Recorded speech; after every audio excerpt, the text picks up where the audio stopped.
Hello students, I welcome you all to Summer UPSC. I hope you all are doing well. आज के session में हम बात करेंगे कि सिविल सर्विसेज की प्रिपरेशन अगर की जाए तो किस तरह से की जाए। वो सारे स्टूडेंट्स जो 2025 में यूपीएससी का अपना अटेम्प्ट देना चाहते हैं, खास तौर पे वो बच्चे जो सेल्फ प्रिपरेशन कर रहे हैं या फिर भारत के किसी रिमोट कॉर्नर से प्रिपेयर कर रहे हैं, जिनको बिल्कुल अभी आइडिया नहीं है कि अगर तैयारी की जाए यूपीएससी की तो किस तरह से की जाए, क्या किताबों को पढ़ा जाए, क्या स्ट्रैटेजी फॉलो की जाए, उनके लिए ये वीडियो बहुत ज़्यादा हेल्पफुल रहने वाला है। एक एक एस्पेक्ट को हम लोग डिटेल में डिस्कस करेंगे कि आपने क्या करना है, क्या नहीं करना है, और जो चीज़ें करनी है उनको भी फिर किस तरह से करना है उसके बारे में भी हम लोग बातचीत करेंगे। कौन सी किताबें पढ़नी है, कौन से टेस्ट देने हैं, कौन से मॉक्स आपको लगाने हैं, आंसर राइटिंग कैसे करनी है, ऑप्शनल के बारे में भी बातचीत करेंगे। तो काफ़ी सारी चीज़ें हैं जो आज के सेशन में हम डिस्कस करने वाले हैं and I can guarantee you ये सेशन आपके लिए बड़ा हेल्पफुल रहने वाला है। इस सेशन को देखने के बाद में आपके सारे डाउट्स क्लियर हो जाएंगे एंड इस बात को लेकर किसी तरीके का संशय, किसी तरीके का कंफ्यूजन आपके दिमाग में नहीं रहेगा कि अगर सिविल सर्विसेज की तैयारी शुरू की जाए तो कैसे की जाए, क्या पढ़ा जाए, क्या किया जाए, क्या नहीं किया जाए।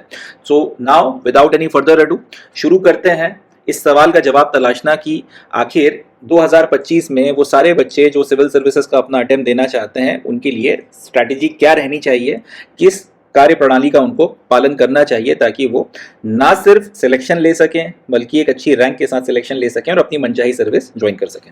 So now without any further ado देखते हैं क्या स्ट्रैटेजी रहनी चाहिए, इसके लिए डिस्कस करते हैं सर। तो यूपीएससी सिविल सर्विसेज 2025 की हमारी प्रिपरेशन स्ट्रैटेजी का जो सबसे पहला कदम है, सबसे पहला स्टेप है और सबसे इंपॉर्टेंट स्टेप है वो ये है कि भाई आपको अपने ऊपर भरोसा करना पड़ेगा कि आप में वो दम है, आप में वो क्षमता है, आप में वो काबिलियत है कि आप ये एग्जामिनेशन क्लियर कर सकते हैं, आप ये पेपर क्रैक कर सकते हैं। तो सबसे पहली, सबसे ज़रूरी, सबसे इंपॉर्टेंट, सबसे निर्णायक और सबसे रेलिवेंट बात है कि आपने विश्वास करना है, आपने अपने ऊपर भरोसा रखना है, आपने अपने आप को लगातार ये पूरे अपनी जर्नी के वक्त में अफर्म करना है कि आप में हर वो काबिलियत, हर वो क्वालिटी, हर वो गुण है जो इस एग्जामिनेशन को क्लियर करने के लिए ज़रूरी है एंड आप चाहे दुनिया इधर की उधर हो जाए ये एग्जामिनेशन क्लियर करेंगे। तो ये बात आपको लगातार अपने आप को रीअफर्म करना है भाई कि यू कैन डू इट। लगातार आपको ये बात अपने आप को याद दिलानी है that you can and you will, I can and I will, ये बीज मंत्र बना लीजिए, इसको अपने दिमाग की गहराइयों तक में उतार लीजिए कि आप में क्षमता है, आप में दम है, आप में काबिलियत है और आप ये एग्जामिनेशन क्लियर करेंगे। आप ना सिर्फ ये एग्जामिनेशन क्लियर करेंगे, ना सिर्फ आप में ये एग्जामिनेशन क्लियर करने की क्षमता है बल्कि अपनी मनचाही रैंक के साथ में इस एग्जाम को क्लियर करेंगे एंड अपने मन की सर्विस हासिल करेंगे, समाज में जो सम्मान है, जो प्रतिष्ठा है वो भी लेंगे, अपने माता पिता को गर्व करने का मौका देंगे एंड आप अपने ऊपर गर्व करेंगे। You will be proud over yourself. तो ये सबसे इंपॉर्टेंट चीज़ है और ऐसा नहीं है कि एक दिन अपन ने अपने आप से बोला कि यार मेरे में दम है, क्षमता है और उसके बाद अपने तैयारी शुरू करी और वक्त के साथ में फिर जैसे जैसे एग्जामिनेशन की जो स्टेजेस आती जाएंगी या फिर परिस्थितियां मुश्किल होती चली जाएंगी तो अपना मोटिवेशन मरता चला जाए। ऐसा बिल्कुल नहीं करना है। आज की तारीख से ये प्रण ले लीजिए कि सुबह उठते ही पहला जो आपका ख्याल दिमाग में आएगा या पहली बात जो आप अपने आप से कहेंगे वो ये है कि मुझ में वो दम है, मुझ में वो क्षमता है, मुझ में वो काबिलियत है, हर वो गुण जिसकी ज़रूरत यूपीएससी सिविल सर्विसेज क्लियर करने के लिए 2025 में ज़रूरी है वो मेरे पास है। भगवान ने मुझे वो सारी क्षमताएं दी हैं कि मैं एग्जामिनेशन निकाल सकता हूँ और मैं ये एग्जामिनेशन किसी भी कीमत पे निकालूंगा, चाहे कुछ हो जाए बट मैं ये एग्जामिनेशन क्लियर करूंगा। I can do it and I will do it. लगातार अपने आप को ये बात आपने बतानी है। दिन की शुरुआत आपने इस पर्टिकुलर विचार के साथ में करनी है। रात को जब आप अपने बिस्तर पर सोने जाएंगे तो आखिरी विचार जो आपके दिमाग में होना चाहिए वो यही होना चाहिए कि आप ये एग्जामिनेशन क्लियर कर सकते हैं और आप ये एग्जामिनेशन क्लियर करेंगे। सोने के लिए जब आप आंख बंद कर लेटें तो अपने मन में लगातार इसको एक मंत्र की तरह दोहराइए कि आप ये कर सकते हैं, आप ये करेंगे। You can do it, you will do it, you have the capability and the potential to do it and there is no power in this world that can stop you from achieving your goal, that is of cracking UPSC Civil Services 2025। अब होता क्या है, लगातार अगर आप अपने आप को ये चीज़ अफर्म करते चले जाएंगे तो आपका मन, और मन से मेरा मतलब है आपका जो सबकॉन्शियस माइंड है, आपका जो अंतर मन है, वो लगातार इन बातों को एब्जॉर्ब करता जाएगा। जितना ज़्यादा आप इसे अफर्म करते चले जाएंगे उतना ज़्यादा ये इस पर्टिकुलर चीज़ को लेकर दृढ़ होता चला जाएगा, उतना ज़्यादा ये इस पर्टिकुलर टारगेट को लेकर मजबूत होता चला जाएगा।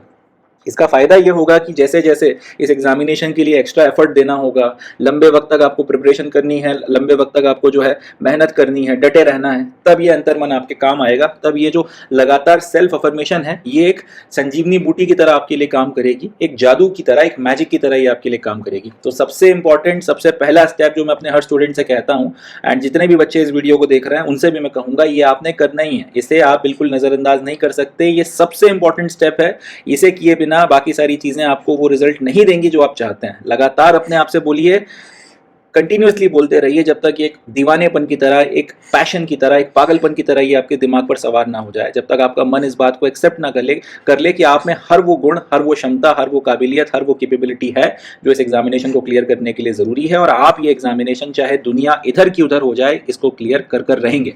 ये बात अपने अपने आप को अफर्म करनी है। तो सबसे इंपॉर्टेंट चीज़ इस पूरी स्ट्रैटेजी की, इस पूरी प्रिपरेशन की, कि आपने विश्वास करना है, भरोसा करना है कि आप ये एग्जामिनेशन क्लियर कर सकते हैं। ये हो जाने के बाद, ये मंत्र लगातार आपके दिमाग में बैठ जाने के बाद में लड़ाई शुरू होती है। और उसकी फिर क्या क्या स्टेजेस हैं उसको अब हम लोग डिस्कस करते हैं। पूरी प्रिपरेशन कुछ फेजेस में डिवाइडेड है, एक एक करके हम उसके फेजेस को अब डिस्कस करना शुरू करते हैं। तो फेज 1 डिस्कस करते हैं सबसे पहले। तो हमारी जो सिविल सर्विसेज की प्रिपरेशन है, इसके पहले फेज में हमको 3 चीज़ें करनी है। इन 3 चीज़ों में जो पहली चीज़ करनी है वो है, हमें जो बेसिक किताबें हैं हमारी उनको पढ़कर ख़त्म करना है। We have to finish the basic books. Civil services की प्रिपरेशन करने वाला हर व्यक्ति, चाहे वो सिलेक्ट हो चाहे वो सिलेक्ट ना हो, चाहे वो टॉप कर जाए, टॉप 10 में आ जाए, टॉप 50 में आ जाए, या उसकी आखिरी जो लास्ट रैंक है वो भी आए, डजेंट मैटर, बट हर एक एस्पिरेंट जो सीरियसली सिविल सर्विसेज की तैयारी करता है, इस पर्टिकुलर एग्जामिनेशन की कुछ बेसिक किताबें हैं, कुछ फंडामेंटल किताबें हैं, वो उनको ज़रूर पढ़ता है। तो एज अ सीरियस एस्पिरेंट आपको भी उन बेसिक किताबों को पढ़ना ही है, उनको अच्छे से पढ़ना है और उनको थॉरोली प्रिपेयर करना है। अब ये कौन कौन सी बेसिक किताबें हैं, इनको मैं अभी आने वाली स्लाइड्स में डिस्कस करूंगा, मगर अपने को ये ध्यान रखना है कि इन किताबों को पढ़े बिना अपन पार नहीं हो सकते, हमें इन किताबों को अच्छे से प्रिपेयर करना है। अब जब मैं ये कहता हूं कि आपने इन किताबों को अच्छे से प्रिपेयर करना है, तो उसका ये मतलब नहीं है कि आप इन किताबों को 2 बार 3 बार पढ़कर जो है रख दें, ऐसा नहीं है। जब मैं ये कहता हूं कि भाई आपने इन किताबों को थॉरोली प्रिपेयर करना है, इससे मेरा मतलब होता है कि इन किताबों को आपको तब तक पढ़ना है, इन किताबों को आपको तब तक रिवाइज करना है जब तक कि आपके जहन में उतर ना जाए। जिस तरह से हिंदी फिल्मों में कई बार दिखाया जाता है कि हीरो अपनी याददाश्त खो बैठता है। याददाश्त खो देता है तो कई बार उसे उसका नाम भी नहीं पता, मगर वो जो उसकी मातृभाषा है वो नहीं भूलता। वो उसके सबकॉन्शियस माइंड में उसकी मातृभाषा बैठी हुई है, और जब भी वो सीन्स वगैरह जो आते हैं कि अस्पताल में उसकी आंख खुल रही है और वो पूछ रहा है कि मैं कौन हूँ, तो ये जो मैं कौन हूँ का सवाल भी पूछ रहा है तो वो अपनी मदर टंग में पूछ रहा है। कुछ भी भूल जाए, अपना नाम भी भूल जाए, मगर अपनी मदर टंग नहीं भूला। इसी तरीके से इतना ही ज़्यादा गहराई के साथ में इन बेसिक किताबों का नॉलेज आपके दिमाग में बैठना ज़रूरी है, अगर आप इस एग्जामिनेशन में एक सीरियस एस्पिरेंट के तौर पर ढंग से प्रिपेयर करना चाहते हैं। और इसके लिए सिर्फ एक ही चीज़ की जा सकती है, इसके लिए सिर्फ एक ही चीज़ हो सकती है कि आपने कंटिन्यूअसली इनको रिवाइज करना है, कंटिन्यूअसली आपने इनको प्रिपेयर करना है। ठीक है जी, लगातार इनका रिवीजन करते चले जाना है, लगातार इनको बार बार पढ़ना है जब तक ये आपके दिमाग में ना बैठ जाए। अब यहाँ पर एक और इंपॉर्टेंट बात आ जाती है जो एस्पिरेंट्स के साथ में डिस्कस करना जरूरी है। देखिए, होता क्या है कि अगर एक बच्चा है उसको बचपन से प्रिपेयर किया जाए दौड़ने के लिए, तो जवान होते होते वो ऑब्वियस सी बात है बहुत तगड़ा स्टैमिना डेवलप कर लेगा। अब उसी की जगह एक ऐसा बच्चा है जिसने कभी जिंदगी में दौड़ लगाई नहीं है, या फिर बहुत नॉर्मली वो कैजुअली वॉक करता था, कभी दौड़ने चला गया कभी नहीं गया, तो उसका स्टैमिना डेवलप नहीं होगा। अब इसी बात को लगा लीजिए इस तरीके से कि एक बच्चा है जिसने बचपन से मेहनत करी है, खूब तैयारी वगैरह करी है, और लगातार जो भी अपने एग्जामिनेशंस हैं उनके प्रति वो सीरियस रहा है, तो उसकी पढ़ने की एक हैबिट डेवलप हो गई है, दिमाग उसका उतना शार्प हो गया है लगातार मेहनत करते करते। तो हो सकता है इस तरीके के बच्चों को इन बेसिक किताबों को 10 बार 15 बार 20 बार पढ़ के ये थॉरोली याद हो जाए। इसके पीछे वो जो पुराने कर्म हैं वो उनकी हेल्प कर रहे हैं कि आपने अपने माइंड को उस तरह से प्रिपेयर कर रखा था, आपने अपने माइंड को उस तरह से ट्रेन किया हुआ था। तो वही वाली बात की, क्योंकि आपका स्टैमिना डेवलप था तो आप एक मैराथन आसानी से दौड़ गए। तो यहाँ पर वो बच्चों को हतोत्साहित होने की जरूरत नहीं है जिनको 5 7 10 रिविजन में किताबें याद नहीं हो रही हैं। अगर अभी तक हम दौड़े नहीं है और हमारा स्टैमिना डेवलप नहीं हुआ है, इसका ये मतलब थोड़ी ना है कि हमारा स्टैमिना कभी डेवलप नहीं होगा। आप आज से जो है दौड़ना शुरू कर लीजिए, 10 दिनों में 15 दिनों में आपको फर्क लगने लगेगा अपनी स्ट्रेंथ में और स्टैमिना में। 6 महीने लगातार दौड़िए तो आप भी वो स्टैमिना हासिल कर सकते हैं। वही बात यहाँ पे पढ़ाई के लिए लागू होती है कि इतनी अगर हमने भी मेहनत नहीं करी, लगातार हमने अपने जो इसके पहले प्रीवियस एग्जामिनेशन दिए थे, चाहे वो स्कूल के एग्जाम्स हों, चाहे कॉलेज के एग्जाम्स हों, चाहे कॉम्पिटिशन के कोई दूसरे पेपर्स वगैरह हों, उनके लिए इतनी प्रिपरेशन नहीं करी तो दिमाग अभी इतना ट्रेन नहीं है। हो सकता है किसी को वो किताबें 10 बार 12 बार में याद हो जाए और आपको नहीं हो रही है तो डिमोटिवेट नहीं होना है। 12 बार में नहीं हो रही है तो 120 बार में होंगी। लगातार मगर आपने प्रैक्टिस करते रहनी है, लगातार आपने एफर्ट देते रहने हैं, लगातार आपने रिवाइज करते रहना है और आपका भी जो माइंड है उस क्षमता को, उस कैपेबिलिटी को हासिल कर लेगा। ये एक स्किल है, इससे ज्यादा कुछ नहीं। तो डीमोटिवेट बिल्कुल नहीं होना है, किसी से कंपेयर करके अपने आप को एकदम नीचा जो है महसूस नहीं करना है। और ये याद रखना है कि ये बेसिक किताबें अपने को प्रिपेयर करनी ही पड़ेंगी, चाहे उसके लिए अपने को कितना भी एफर्ट मारना पड़े। तो अब ये बेसिक किताबें कौन कौन सी हैं इसको भी मैं भी आगे डिस्कस करूंगा, मगर ये अपने फेज 1 का पहला पॉइंट है कि ये बेसिक बुक्स अपने को अच्छे से प्रिपेयर करनी है। दूसरा जो काम हमको करना है इस स्टेज ऑफ प्रिपरेशन में वो ये है कि हमें न्यूज़पेपर पढ़ने की हैबिट डेवलप करनी है। न्यूज़पेपर ना सिर्फ हमको पढ़ना है, साथ ही साथ इसमें से हमको नोट मेकिंग की भी जो है अपनी हैबिट डेवलप करनी है। अब ऐसा क्यों? कई बच्चे यहाँ पे सवाल पूछेंगे कि साहब ऐसा है कि न्यूज़पेपर की तो एनालिसिस यूट्यूब पे कई सारे चैनल्स डालते हैं, न्यूज़पेपर क्यों पढ़ने की जरूरत है? करंट अफेयर की तो महीने के महीने कई सारे coaching institutes free of cost magazines upload कर देते हैं, तो हम लोग वो पढ़ लेंगे और वो वीडियोस देख लेंगे, न्यूज़पेपर देखने की जरूरत नहीं। तो ऐसे बच्चों के लिए मेरा जवाब यह है कि देखिए, न्यूज़पेपर पढ़ना रेगुलर खाना खाने की तरह है, दोपहर का जो भोजन है वो उसकी तरह है। और जो आपके जो करंट अफेयर्स के एनालिसिस के वीडियो आते हैं या फिर उनकी जो मैगजीन्स आती हैं, ये कुछ प्रोटीन सप्लीमेंट की तरह है। आप प्रोटीन सप्लीमेंट खाओ या ना खाओ उससे फर्क नहीं पड़ता, मगर अगर आप भोजन छोड़ दोगे तो आपका शरीर सूख जाएगा, उसमें कई सारे न्यूट्रिशन की कमी पड़ जाएगी।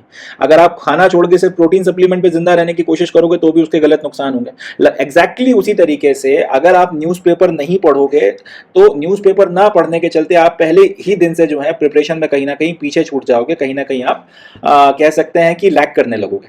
इसकी वजह यह है कि जब न्यूज़पेपर में कोई चीज आती है, कोई इंफॉर्मेशन वगैरह आती है, एंड जब भी इस तरीके की कोई न्यूज उसमें आती है तो कहीं ना कहीं ये न्यूज हमारी इन बेसिक बुक्स में हमको जो नॉलेज मिला है उसके साथ में हम कनेक्ट कर पाते हैं। जैसे कि हम लोग कॉन्स्टिट्यूशन की बात कर लें तो कॉन्स्टिट्यूशन में हमने फंडामेंटल राइट्स की थ्योरी पढ़ ली है। अब थ्योरी पढ़ने वजह से काम नहीं चलेगा, न्यूज़पेपर में लेट से पता चले कि कोई फंडामेंटल राइट से रिलेटेड कोई न्यूज, कोई आपका एक न्यूज चल रही है और उसकी मदद से हमको ये समझ में आ रहा है कि यार बुक्स में जो बातें लिखी जाती हैं, जो किताबों का नॉलेज है और प्रैक्टिकल इंप्लीमेंटेशन जो है इसमें कितना फर्क आ जाता है। इसी तरीके से आपको न्यूज़पेपर पढ़ते पढ़ते अलग अलग घटनाओं को जब आप पढ़ेंगे उससे आपको अंदाजा लगता है कि चीजें आपस में कोरिलेट कैसे होती हैं। जैसे किसानों की एमएसपी की प्रॉब्लम है तो क्यों एमएसपी का जो है इशू इतना बड़ा बन गया है, प्रैक्टिकली क्या प्रॉब्लम गवर्नमेंट को आ रही है जिसके चलते वो एमएसपी नहीं दे पा रहे हैं जिस तरह से किसान चाहते हैं, क्या करना चाहिए, प्रैक्टिकल सोल्यूशन क्या निकलना चाहिए। इसको फिर आप पॉलिटी के साथ में जोड़ के लीगल एस्पेक्ट कैसे समझा सकते हैं, इसका हिस्टोरिकल एस्पेक्ट क्या है कि क्यों भारत में इतना गवर्नमेंट के द्वारा एफर्ट मारने के बाद भी किसानों की स्थिति ठीक होने का नाम उस तरह से नहीं ले रही जिस तरह से हम चाहते हैं कि वो हो। इसके साथ ही साथ आज की तारीख में जो सामाजिक स्थितियां हैं, अलग अलग जो आपके रीजन है उनके बीच में किस तरीके का आप कह सकते हैं इम्बैलेंस है जो भी एक रोल अदा करता है। तो इस तरीके से न्यूज़पेपर जब आप पढ़ोगे तो अलग अलग खबरें पढ़ते हुए आपको ये सारी बातें ना सिर्फ समझ में आएंगी, आप इनको आपस में कोरिलेट करने लगोगे। तो न्यूज़पेपर पढ़ना, ये जो बेसिक किताबें पढ़कर आपने नॉलेज का एक बेस बनाया है, इसको कहीं ना कहीं कॉम्प्लीमेंट करता है और यहां से आपकी मेंस की तैयारी बिना कॉन्शियसली इस बात को ध्यान में रखे कि आप मेंस की प्रिपरेशन कर रहे हो शुरू हो जाती है। जब आप मेंस आंसर राइटिंग करोगे तो वहां पर आपको जवाब बना के लिखना है, पहले से तो आप तैयार करके जा नहीं सकते। आप क्वेश्चन पढ़कर उस क्वेश्चन का एक सटीक जवाब देना जिससे कि हम ज्यादा से ज्यादा मार्क्स हासिल कर सकें, उसके लिए आपके पास में पावर ऑफ इमेजिनेशन जरूरी है और जल्दी से जल्दी आपको सोचकर जो है अपने क्वेश्चन का जो भी जवाब लिखना है उसको अपने दिमाग में फ्रेम करना पड़ेगा। इसके लिए जरूरत पड़ती है कंटेंट की, इसके लिए जरूरत पड़ती है डाटा की। ये डाटा तब तक नहीं आएगा या तब तक उतना इफेक्टिवली नहीं आएगा जब तक आप न्यूज़पेपर नहीं पढ़ोगे। न्यूज़पेपर पढ़ने से ये डाटा जो है बहुत इफेक्टिवली दिमाग में बैठने लगता है एंड कहीं ना कहीं फिर आप ज्यादा बेहतर तरह से जो है अपना जवाब लिखकर तैयार कर सकते हैं। दूसरी बात ये कि जब आप न्यूज़पेपर पढ़ते हैं और न्यूज़पेपर को पढ़ने के बाद उसमें से नोट्स बनाते हैं तो कहीं ना कहीं आप राइटिंग भी, आपकी जो मेन आंसर राइटिंग की प्रैक्टिस भी है यहीं से शुरू हो जाती है। आप लगातार अपने नोट्स लिखते हैं हैंड रिटन, तो आपकी हैंड राइटिंग भी इंप्रूव होती है, आपकी राइटिंग स्पीड भी इंप्रूव होती है। साथ ही साथ आपकी न्यूज़पेपर पढ़ने से लगातार रीडिंग स्किल्स भी इंप्रूव हो रही हैं और आपका जो बेस है करंट अफेयर्स को लेकर अवेयरनेस वगैरह वो भी बन रही है। बेसिक बुक्स के साथ में आप उसको रिलेट भी कर पा रहे हो। इन सारी चीजों का मेंस में फायदा होता है और इन सब चीजों के चलते आपका कॉन्फिडेंस बढ़ता है। आपसे कई सारे क्वेश्चंस ऐसे न्यूज़पेपर से आ जाते हैं जो या फिर कई सारे ऐसे क्वेश्चंस आ जाते हैं प्रीलिम्स में या मेंस में जो सिर्फ न्यूज़पेपर पढ़ने की वजह से आपसे बन जाते हैं। कई ऐसे फैक्ट, कई ऐसी चीजें, कई ऐसी इंफॉर्मेशन आपके काम आ जाती हैं और ऐसे वक्त पर काम आ जाती हैं जहां पर आपने एक्सपेक्टेशंस भी ना रखी। तो नो डाउट आप चाहे करंट अफेयर्स के वीडियोस में एनालिसिस देख लें यूट्यूब पर, चाहे आप मैगजीन्स वगैरह पुस्तिका को डाउनलोड करके महीने के महीने पढ़ें, कोई दिक्कत की बात नहीं है, करिए, उसको भी करिए, मगर न्यूज़पेपर आपने लगातार पढ़ना ही पढ़ना है, इससे आप नहीं बच सकते। और न्यूज़पेपर भी कौन सा पढ़ना है? दो ही न्यूज़पेपर हैं यूपीएससी के स्टैंडर्ड के हिसाब से, एक है द हिंदू और दूसरा है इंडियन एक्सप्रेस। दोनों में से जो न्यूज़पेपर आपको अच्छा लगता है 5-5 दिन 7-7 दिन दोनों को पढ़कर देखिए, और जो भी फिर आपको अच्छा लगता है उसके साथ में स्टिक करिए। एंड फिर आप प्रिपरेशन के आखिरी दिन तक, जब तक आपका सिलेक्शन नहीं हो जाता और ज्वाइनिंग करने आप नहीं चले जाते, तब तक फिर उस न्यूज़पेपर को पकड़ के रखना है, उसके अलावा फिर कोई दूसरा न्यूज़पेपर नहीं देखना आपको। इन दो चीजों के साथ में जो तीसरी चीज आपने इस फेज में करनी है वो है कि आपने मेंटल स्टैमिना और सीटिंग हैबिट डेवलप करनी है। मेंटल स्टैमिना का मतलब क्या है? अब फिर वही बात आ जाती है जो मैराथन वाला एग्जांपल मैंने दिया था, कि कुछ बच्चे जिन्होंने हमेशा से जो सिंसियर स्टूडेंट रहे हैं, जिन्होंने लगातार मेहनत करी है, उनको तो कोई दिक्कत नहीं आएगी, भाई घंटों बैठ के पढ़ना है, हमेशा से यही करते आ रहे हैं, कोई दिक्कत की बात नहीं है। बट मैक्सिमम बच्चे ऐसे होते नहीं है। अब जोश में अपन जब यूपीएससी के लिए उतरे हैं तो उसके पहले मगर अपना एक इतिहास है कि अपन ने उतनी मेहनत नहीं करी, 2 घंटा 2.5 घंटा 3 घंटा अपनी सीटिंग हैबिट नहीं है, उससे ज्यादा अगर कोई बैठा दे तो थोड़ी देर में मौत आने लगती है। तो इन सारी चीजों को भी हमें, ये जो हमारे अंदर की कमियां हैं, इनको दूर करना जरूरी है। यहाँ पे अब ये जो इसके पहले वाली स्टेज में मैंने आपसे बताया था कि अपने ऊपर भरोसा रखना है और लगातार अफर्म करना है कि आप कर सकते हो, मुझ में वो सारी क्षमता और काबिलियत है कि मैं एग्जामिनेशन क्लियर करूंगा, ये अफर्मेशन यहां पर काम आएगा। अब आपने मोटिवेशन के साथ में प्रिपरेशन शुरू कर दी, बेसिक किताबें आप लेट से बैठ के पढ़ रहे हो, आपका जो है स्टेमिना, मेंटल स्टेमिना है कि भाई मैं आधा घंटा या 1 घंटा आधा घंटा या 45 मिनट बैठ सकता हूँ, इससे ज्यादा मेरे से बैठते नहीं बनता, इसके बाद में मुझे बस उठना है, 10 मिनट का मुझे ब्रेक चाहिए, इस तरीके का लेट से एक थॉट प्रोसेस आने लगा। तो यहाँ पर अब आपका जो ये अंदर से मोटिवेशन है, ये आपको पुश करेगा कि नहीं यार, मैं कम से कम 1.5 घंटा लगातार बैठूंगा, उसके बाद ब्रेक लूंगा, या मैं 2 घंटे लगातार बैठूंगा, उसके बाद ब्रेक लूंगा, जैसा भी आपको ठीक लगता है। मगर यहाँ से आपका जो ये मेंटल स्टेमिना है कि जब तक ये टॉपिक खत्म नहीं होगा तब तक नहीं उठूंगा, चाहे कुछ हो जाए, ये डेवलप करना बहुत जरूरी है। ये आगे आने वाली आपकी प्रिपरेशन की स्टेजेस में बहुत ज्यादा हेल्पफुल रहेगा। साथ ही साथ मेंटल स्टेमिना के अपनी सीटिंग हैबिट भी आपने बढ़ानी है।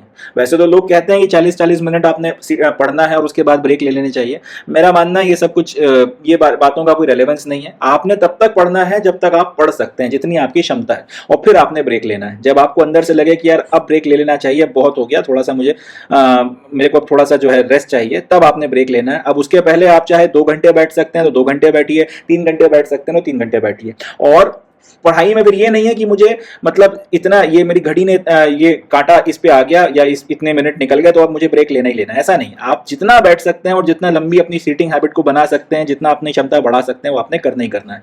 ये मेंटल स्टेमिना जो आप इस स्टेज में डेवलप करोगे और ये जो सीटिंग हैबिट आप यहाँ पे बना रहे हो, ये आपके आने वाली स्टेजेस में बहुत काम आएंगी। जैसे जैसे मैं डिस्कस करूंगा वैसे वैसे आपको ये बात समझ में आएगी। तो ये 3 काम अपने को अल्टीमेटली करने हैं। सबसे पहला आपको बेसिक बुक्स प्रिपेयर करनी है, कौन कौन सी बेसिक बुक्स हैं अभी बताऊंगा आपको। दूसरा, आपने न्यूज़पेपर पढ़ने की हैबिट डालनी है, न्यूज़पेपर रेगुलर पढ़ना है, the Hindu and Indian express, दोनों में से जो न्यूज़पेपर आपको अच्छा लगता है लगवा लीजिए, तो थोड़ा थोड़ा पढ़कर देखिए, और जो अच्छा लगता है उसके साथ एक बार आपने डिसाइड कर लिया, हफ्ता 10 दिन में जितना भी टाइम लेना है ले लीजिए। उसके बाद में फिर जब तक सिलेक्शन नहीं हो जाता, जब तक आपके पास ज्वाइनिंग लेटर नहीं आ जाता और आईएएस आईपीएस आप नहीं बन जाते, तब तक फिर उसी न्यूज़पेपर के साथ में आपको स्टिक करना है, उसी में से लगातार नोट्स लिखने हैं एंड अपना नॉलेज बेस बढ़ाते चले जाना है। अपना जो बेसिक बुक्स का नॉलेज है उसके साथ में इसको कॉम्प्लीमेंट करना है, टॉपिक्स को लगातार जोड़ना है, ताकि और यहीं से कहीं ना कहीं कॉन्शियसली अनकॉन्शियसली मेंस की आपकी आंसर राइटिंग की प्रैक्टिस शुरू हो जाएगी। एंड तीसरी चीज, मेंटल स्टैमिना और सीटिंग हैबिट आपने बढ़ानी है, इसको जितना हो सके उतना ज्यादा आपने डेवलप करना है। तो ये हो गए अपने पहले फेज की बात। अब बेसिक बुक्स कौन कौन सी पढ़ना है वो डिस्कस कर लेते हैं, कौन कौन सी आपकी बेसिक किताबें हैं उनको डिस्कस करते हैं। तो अब हम बात करेंगे उन बेसिक किताबों के बारे में, उन बेसिक बुक्स की लिस्ट के बारे में जिनको हमें इस एग्जामिनेशन की प्रिपरेशन के लिए पढ़ना है, और ना सिर्फ पढ़ना है, बहुत थॉरोली पढ़ना है। तो उसमें भी सबसे पहला सब्जेक्ट जिसकी किताबें हमें डिस्कस करनी है वो है history. History civil services examination की पूरी प्रोसेस के सबसे इंपॉर्टेंट सब्जेक्ट्स में से एक है। चाहे प्रीलिम्स हो चाहे मेंस हो, इसमें से क्वेश्चंस कंसिस्टेंटली आते ही हैं।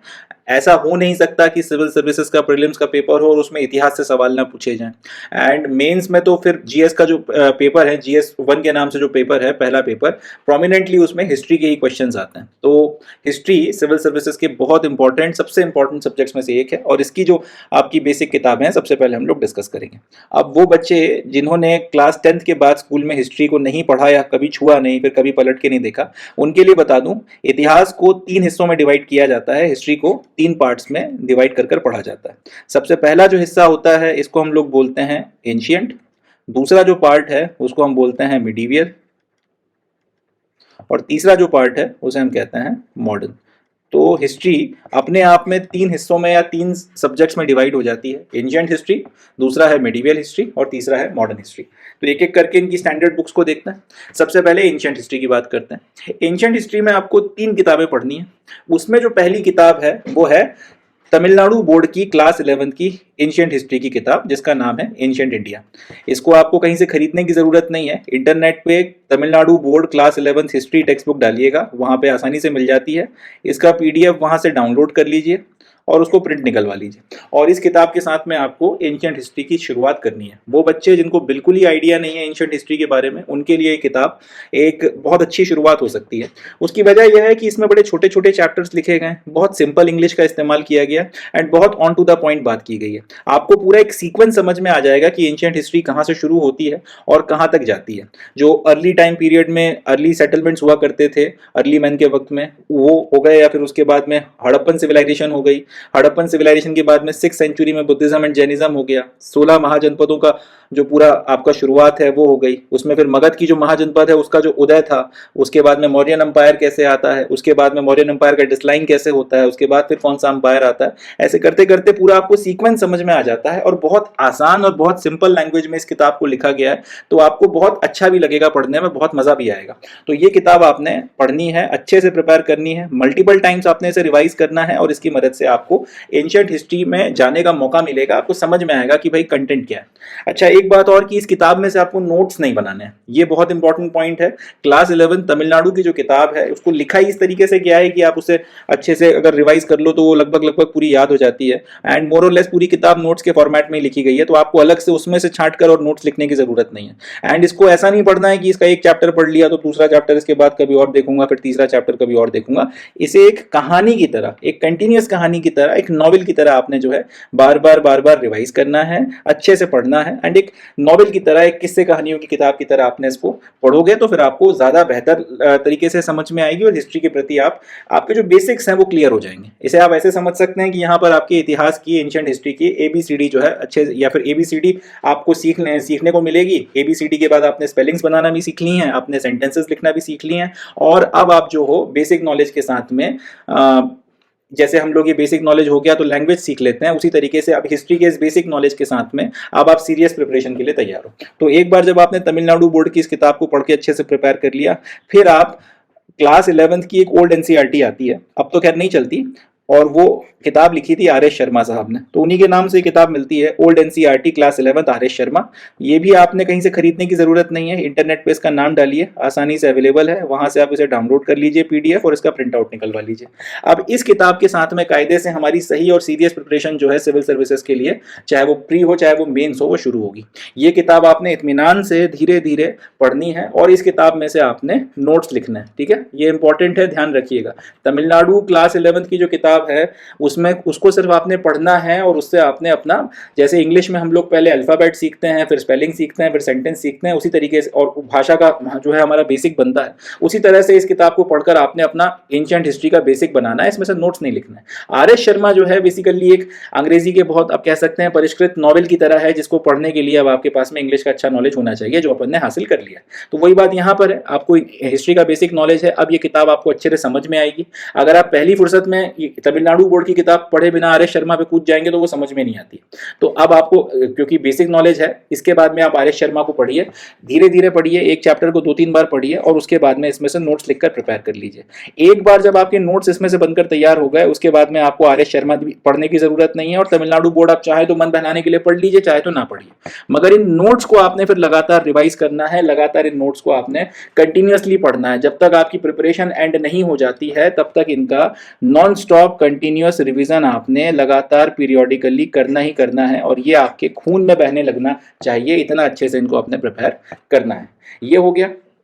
इसके साथ में आपकी एंशिएंट हिस्ट्री की, या फिर आप इस तरह से कह सकते हैं, एंशिएंट हिस्ट्री की जो मैक्सिमम प्रिपरेशन है वो कहीं ना कहीं आपकी हो जाएगी, चाहे प्रीलिम्स की बात हो चाहे मेंस की बात हो। अब आपकी एंशिएंट हिस्ट्री का मेजर सेक्शन या मेजर पोर्शन प्रिपेयर हो चुका है।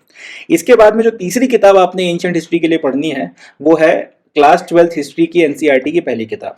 आज की तारीख में क्लास 12th में हिस्ट्री की 3 किताबें पढ़ाई जाती हैं। इनका नाम है themes in Indian history part 1, themes in Indian history part 2 and themes in Indian history part 3। तो यहाँ पर जो themes in Indian history part 1 है, जिसमें प्रोमिनेंटली 4 यूनिट्स या 4 चैप्टर है, उस किताब को हमको पढ़ना है। और इस किताब को भी आपने अच्छे से पढ़कर इसमें से भी आपने नोट्स वगैरह प्रिपेयर करना है। यहाँ से यूपीएससी कई बार डायरेक्ट क्वेश्चंस पूछती है। इस किताब में हर एक जो चीज़ आपको दी हुई है वो इंपॉर्टेंट है, चाहे इसमें चैप्टर का नॉलेज हो, चैप्टर के साथ में उसमें बीच बीच में ब्लॉक्स एंड सेक्शंस बनाकर आपको बड़े अच्छे एनेक्डोट्स बताए गए हैं वो हो, चाहे उसमें किसी भी तरीके की आपको एडिशनल इन्फॉर्मेशन दी गई हो, पीछे की तरफ में जो ग्लोसरी बनी हुई है किताब के एंड में, चाहे वो हो, या हर एक चैप्टर के एंड में लास्ट में एक टाइमलाइन बनी हुई है वो हो। इसकी हर एक एस्पेक्ट को, हर एक इन्फॉर्मेशन को आपने अच्छे से पढ़ना है और नोट डाउन करना है। इसमें से भी आपने नोट्स प्रिपेयर करना है। इतना अगर आपने कर लिया तो इसके आगे फिर एंशिएंट हिस्ट्री के लिए आपको कुछ और पढ़ने की जरूरत नहीं पड़ेगी। चाहे प्रीलिम्स हो चाहे मेंस हो, आपकी एंशिएंट हिस्ट्री की प्रिपरेशन यहाँ पर पूरी हो जाएगी। तो इतना जो है आपने करना है। एक बार फिर से बता देता हूँ, क्लास 11 की तमिलनाडु की किताब डाउनलोड करिए इंटरनेट से, किस्से कहानियों की तरह पढ़िए और अपना बेस बनाइए। उसके बाद में आर एस शर्मा की किताब डाउनलोड कर लीजिए, ओल्ड एनसीईआरटी, इसको पढ़िए, इसमें से नोट्स बनाइए और इन नोट्स को एक बार बना चुकने के बाद में फिर आर एस शर्मा को रख दीजिए, श्रद्धांजलि दे दीजिए उन्हें, और इन नोट्स को लगातार रिवाइज करिए। तीसरा, क्लास 12 हिस्ट्री की एनसीईआरटी की पहली किताब है, मार्केट में इजीली अवेलेबल है, या तो वहां से जाके खरीद लीजिए।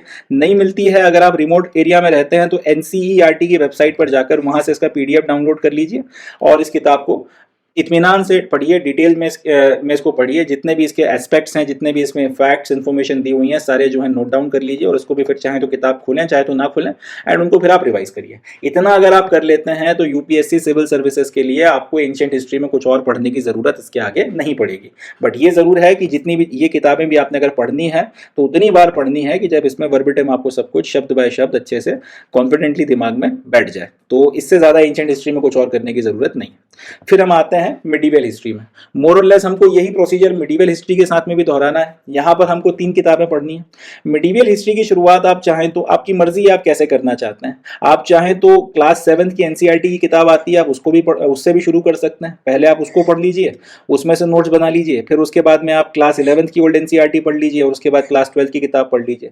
चाहे तो आप ऐसा कर सकते हैं कि क्लास 11 की ओल्ड एनसीईआरटी आती है जिसको सतीश चंद्र साहब ने लिखा था, ये किताब भी नेट पर आसानी से अवेलेबल है, वहां से आप इसे डाउनलोड कर लीजिए। डाउनलोड कर इसको अच्छे से पढ़ लीजिए, इसमें से फिर नोट्स लिख लीजिए अगर आप लिखना चाहते हैं तो, और नहीं लिखना चाहते तो फिर इसी किताब में आप अंडरलाइन कर लें, हाईलाइट कर लें और उससे भी रिवाइज कर सकते हैं। तो नोट्स लिखकर चाहे तो उससे रिवाइज कर लीजिए, चाहे तो आपने अगर इसी किताब को पढ़कर इसमें फैक्ट्स को हाईलाइट कर लिया तो उससे रिवाइज कर लीजिए। बट सतीश चंद्र की किताब आप एक बार अच्छे से पढ़ लीजिए एंड उसके बाद में आप चाहें तो फिर क्लास 7 की एनसीईआरटी की किताब जो है उसको अच्छे से पढ़ सकते हैं, या फिर इसका उल्टा भी कर सकते हैं कि पहले आप क्लास 7 की एनसीईआरटी की किताब पढ़ लीजिए, इसमें से नोट्स लिखने की जरूरत नहीं है, और उसके बाद में फिर आप क्लास 11 की सतीश चंद्र की ओल्ड एनसीईआरटी शुरू कर सकते हैं। इसको पढ़ के इसमें से फिर नोट्स लिखना चाहें तो वो, या फिर जो मैंने बोला कि हाईलाइट कर सकते हैं और हाईलाइट करके हाईलाइटेड पोर्शन को बार बार रिवाइज करें।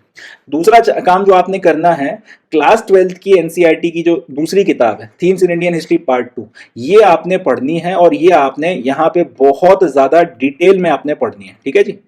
इसमें लगभग इस किताब में 6 चैप्टर्स हैं। इन 6 चैप्टर्स में को आपने अच्छे से प्रिपेयर करना है। विजयनगर अंपायर के ऊपर आपको एक चैप्टर मिलेगा।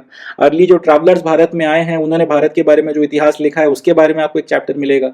भक्ति एंड सूफी मूवमेंट के ऊपर एक पूरा चैप्टर है। मुगल्स के ऊपर पूरा एक चैप्टर दिया हुआ है। मिडिवल इंडिया में 17वीं 18वीं शताब्दी में भारत में एग्रीकल्चर किस तरह से हुआ करता था उसके बारे में बड़ा डिटेल में चैप्टर दिया गया। इसमें इतनी इन्फॉर्मेशन है कि, और इसमें से इतने सवाल पूछे जाते हैं कि ये अपने आप में सबसे इंपॉर्टेंट किताब बन जाती है। सतीश चंद्र की जो ये किताब है इसके बाद में आपकी सबसे इंपॉर्टेंट किताब बन जाती है मिडिवल इंडिया के लिए क्लास 12 हिस्ट्री की एनसीईआरटी। तो बहुत डिटेल में इस किताब में चीजें दी गई हैं, इनको पढ़िए। इनको पढ़कर इसमें से फिर जो है प्रॉपर नोट्स प्रिपेयर करिए और इनका फिर जितना हो सके उतनी बार आपने रिवीजन करना ही है। इससे आप बच नहीं सकते, ये आपने करना ही है। एम्फेसिस करके बोल रहा हूँ, क्लास 12 हिस्ट्री की एनसीईआरटी की दूसरी किताब, ये एकदम आपको शब्द बाय शब्द याद करनी पड़ेगी। मिडिवल हिस्ट्री के प्रोमिनेंट क्वेश्चन जो पूछे जाते हैं बहुत हाई संभावना है कि वो यहाँ से पूछे जाएंगे। दूसरा, 7वीं क्लास की एनसीईआरटी किताब आपने पढ़नी है and old NCERT by Satish Chandra. इतना आप कर लीजिए। मिडिवल हिस्ट्री में मिडिवल इंडियन हिस्ट्री में ज्यादा कुछ और आपसे नहीं पूछा जाएगा। इतनी प्रिपरेशन मगर आपको इसमें मिनिमम करनी ही पड़ेगी, इससे आप नहीं बच सकते। तीसरा आ जाता है मॉडर्न हिस्ट्री। मॉडर्न हिस्ट्री में आपने फिर 3 किताबें पढ़नी है। सबसे पहले आपने पढ़नी है क्लास 11 की ओल्ड एनसीईआरटी, जिसको बिपिन चंद्र साहब ने लिखा था। फिर वही बात, अभी तक आप समझ ही गए होंगे कि इसको आप नेट से आसानी से डाउनलोड कर सकते हैं। इस किताब को डाउनलोड करके इसके एक एक शब्द को, एक एक अक्षर को अच्छे से डिटेल में पढ़ना है और उसमें से फिर अपने को नोट्स प्रिपेयर करना है। अब यहाँ पर एक बात इंपॉर्टेंट हो जाती है, हमारी जो यूपीएससी का सिलेबस है प्रीलिम्स का, उसमें क्लियर कट लिखा हुआ है कि भाई हिस्ट्री में आपका जो एंशिएंट हिस्ट्री है, मिडिवल हिस्ट्री है, वो तो आएगी ही आएगी, मगर स्पेशल एम्फेसिस जो है वो फ्रीडम स्ट्रगल के ऊपर दिया जाएगा। फ्रीडम स्ट्रगल जो है वो मॉडर्न हिस्ट्री का पार्ट है, भारत का जो पूरा आंदोलन हुआ था मॉडर्न हिस्ट्री में उसको पढ़ाया जाता है। तो क्योंकि यूपीएससी ने खुद अलग से लिख दिया है कि भाई एंशिएंट हिस्ट्री भी पूछेंगे, मिडिवल हिस्ट्री भी पूछेंगे, मगर स्पेशल एम्फेसिस जो है मॉडर्न हिस्ट्री में हम लोग फ्रीडम स्ट्रगल के ऊपर करेंगे। तो फ्रीडम स्ट्रगल अपने आप में एक बहुत इंपॉर्टेंट टॉपिक बन जाता है। इसलिए बिपिन चंद्र की ओल्ड एनसीईआरटी उठाई है, यहाँ से सीधे सीधे डायरेक्ट क्वेश्चन आते हैं। इनफैक्ट जब मैंने अपना पहली बार यूपीएससी का अटेम्प्ट दिया था, पहला पेपर जो जनरल स्टडी जीएस के पेपर में आया था प्रीलिम्स में, वो बिपिन चंद्र की किताब से डायरेक्टली पूछा गया था। सोशलिस्ट कांग्रेस करके कुछ था, 2015 की बात है, सोशलिस्ट कांग्रेस के ऊपर एक क्वेश्चन आया था, बिपिन चंद्र से सीधा सीधा वो क्वेश्चन पूछा गया था। तो क्योंकि पढ़ रखी थी इसलिए बन गया था। तो वही बात मैं आपसे कह सकता हूँ कि यहाँ से सीधे सीधे क्वेश्चन पूछे जाते हैं। ये किताब आपको एकदम रटनी है, एक एक वर्ड आपको इसका घोट के पीना है। डाउनलोड करिए, नोट्स बनाइए, इसको अच्छे से पढ़ के, और नोट्स को फिर आपने जितना 1500 बार पढ़ना है पढ़िए और दिमाग में एकदम उतार लीजिए। एंड ये मेरी गारंटी है, मॉडर्न हिस्ट्री में से अगर क्वेश्चन पूछे गए 90% टू 95% प्रोबेबिलिटी या चांसेस हैं कि बिपिन चंद्र से पूछे जाएंगे। अगर कई लोगों को अगर ये किताब अच्छी नहीं लगती या ओल्ड एनसीईआरटी पढ़ने में मजा नहीं आ रहा है, तो उसका फिर एक सब्स्टिट्यूट भी है। एक किताब आती है स्पेक्ट्रम पब्लिकेशंस की, मॉडर्न इंडिया के नाम से, आप चाहें तो उस किताब को भी उठा सकते हैं। एक आईपीएस ऑफिसर हैं राजीव अहीर साहब, उन्होंने जब अपनी तैयारी करी थी तब उन्होंने बिपिन चंद्र को पढ़कर अपने उसमें से नोट्स बनाए थे। उन नोट्स को उन्होंने बाद में छाप दिया, तो वो किताब फिर स्पेक्ट्रम पब्लिकेशन ने छापी थी, तो तब से वो चल निकली। कई लोगों को पूरी बिपिन चंद्र पढ़ने की जगह उनके नोट्स अच्छे लगने लगे, तो बाद में वो स्पेक्ट्रम के नाम से किताब बिकने लगी। तो आप अगर बिपिन चंद्र के साथ में कंफर्टेबल नहीं है तो फिर आप मॉडर्न इंडिया जो स्पेक्ट्रम की किताब आती है, आप इसको भी पढ़ सकते हैं। अच्छी किताब है, मैंने पढ़ के देखी है, इन्फॉर्मेशन भी बढ़िया दी हुई है, बट फिर भी मैं आपको सलाह यही दूंगा कि अगर हो सके तो बिपिन चंद्र के साथ में टिकिए। बिपिन चंद्र जो है वो ज़्यादा अच्छी किताब है, ज़्यादा बेटर तरीके से जो है उसमें चीज़ों को बताया गया है। मॉडर्न इंडिया में कई बार चीज़ें कंफ्यूज करती हैं, क्योंकि अल्टीमेटली आपने बिपिन चंद्र की किताब को पढ़कर उसमें से नोट्स बनाए और उनको फिर आपने ये स्पेक्ट्रम की मॉडर्न इंडिया के नाम से छाप दिया है। तो कई बार चीज़ें ऐसा आपको कन्फ्यूजन क्रिएट करती हैं कि ये कहाँ से आ गया, ये इसका कोई एक्सप्लेनेशन नहीं है। वो दिक्कत बिपिन चंद्र के साथ में नहीं है, क्योंकि ये प्रॉपर टेक्स्ट बुक है, इत्मीनान से और डिटेल से लिखी गई है, तो ये ज़्यादा बेहतर तरह से समझ में आती है। बाकी आपकी मर्जी है, बहुत से एस्पिरेंट्स को ये किताब भी अच्छी लगती है स्पेक्ट्रम, बड़ी फेमस किताब है, तो ये आपकी इच्छा है। आप क्लास 11th की ओल्ड एनसीईआरटी पढ़ना चाहते हैं बिपिन चंद्र की, या स्पेक्ट्रम पढ़ना चाहते हैं, दोनों पढ़ना चाहते हैं तो भी कोई दिक्कत की बात नहीं है। बट फिर भी मेरी सलाह आपको यही रहेगी कि आप स्पेक्ट्रम पब्लिकेशन की जगह बिपिन चंद्र के साथ में जाइए। और उसके बाद में क्लास 12th हिस्ट्री की जो एनसीईआरटी की तीसरी किताब है, इसको भी आपने अच्छे से प्रिपेयर करना है। इसमें से भी काफी सारे सवाल पूछे जाते हैं, खासतौर पर इसके जो शुरुआती 2-3 चैप्टर्स हैं वहां से काफी सारे सवाल आने की संभावना है। तो ये किताब भी जो है आपने अच्छे से प्रिपेयर करनी है। तो इतना अगर आपने कर लिया तो आपकी हिस्ट्री जो है वो पूरी तरीके से प्रिपेयर हो जाएगी। इसमें इससे ज़्यादा आपको कुछ और करने की ज़रूरत नहीं पड़ेगी। तो ये किताबें हैं हिस्ट्री की जो आपने अच्छे से प्रिपेयर करनी है। चले आगे बढ़ते हैं नेक्स्ट सब्जेक्ट की तरफ में, देखते हैं। हिस्ट्री के बाद में जो दूसरा इंपॉर्टेंट सब्जेक्ट आता है उसका नाम है इंडियन पॉलिटी एंड गवर्नेंस। कई बार इसको हम लोग शॉर्ट में सिर्फ पॉलिटी भी कहते हैं, बट पूरा नाम इंडियन पॉलिटी एंड गवर्नेंस है। अब फिर वही बात है जो हिस्ट्री के लिए है कि प्रीलिम्स हो या मेंस हो, दोनों में आप सिविल सर्विसेज के पेपर की कल्पना नहीं कर सकते पॉलिटी के क्वेश्चंस के बिना। प्रीलिम्स में कंसिस्टेंटली हर साल 15-20 सवाल मिनिमम आते ही आते हैं, इससे ज़्यादा भी पूछे जा सकते हैं। 2017 के पेपर में 30 या 32 सवाल सिर्फ इंडियन पॉलिटी से आ गए थे।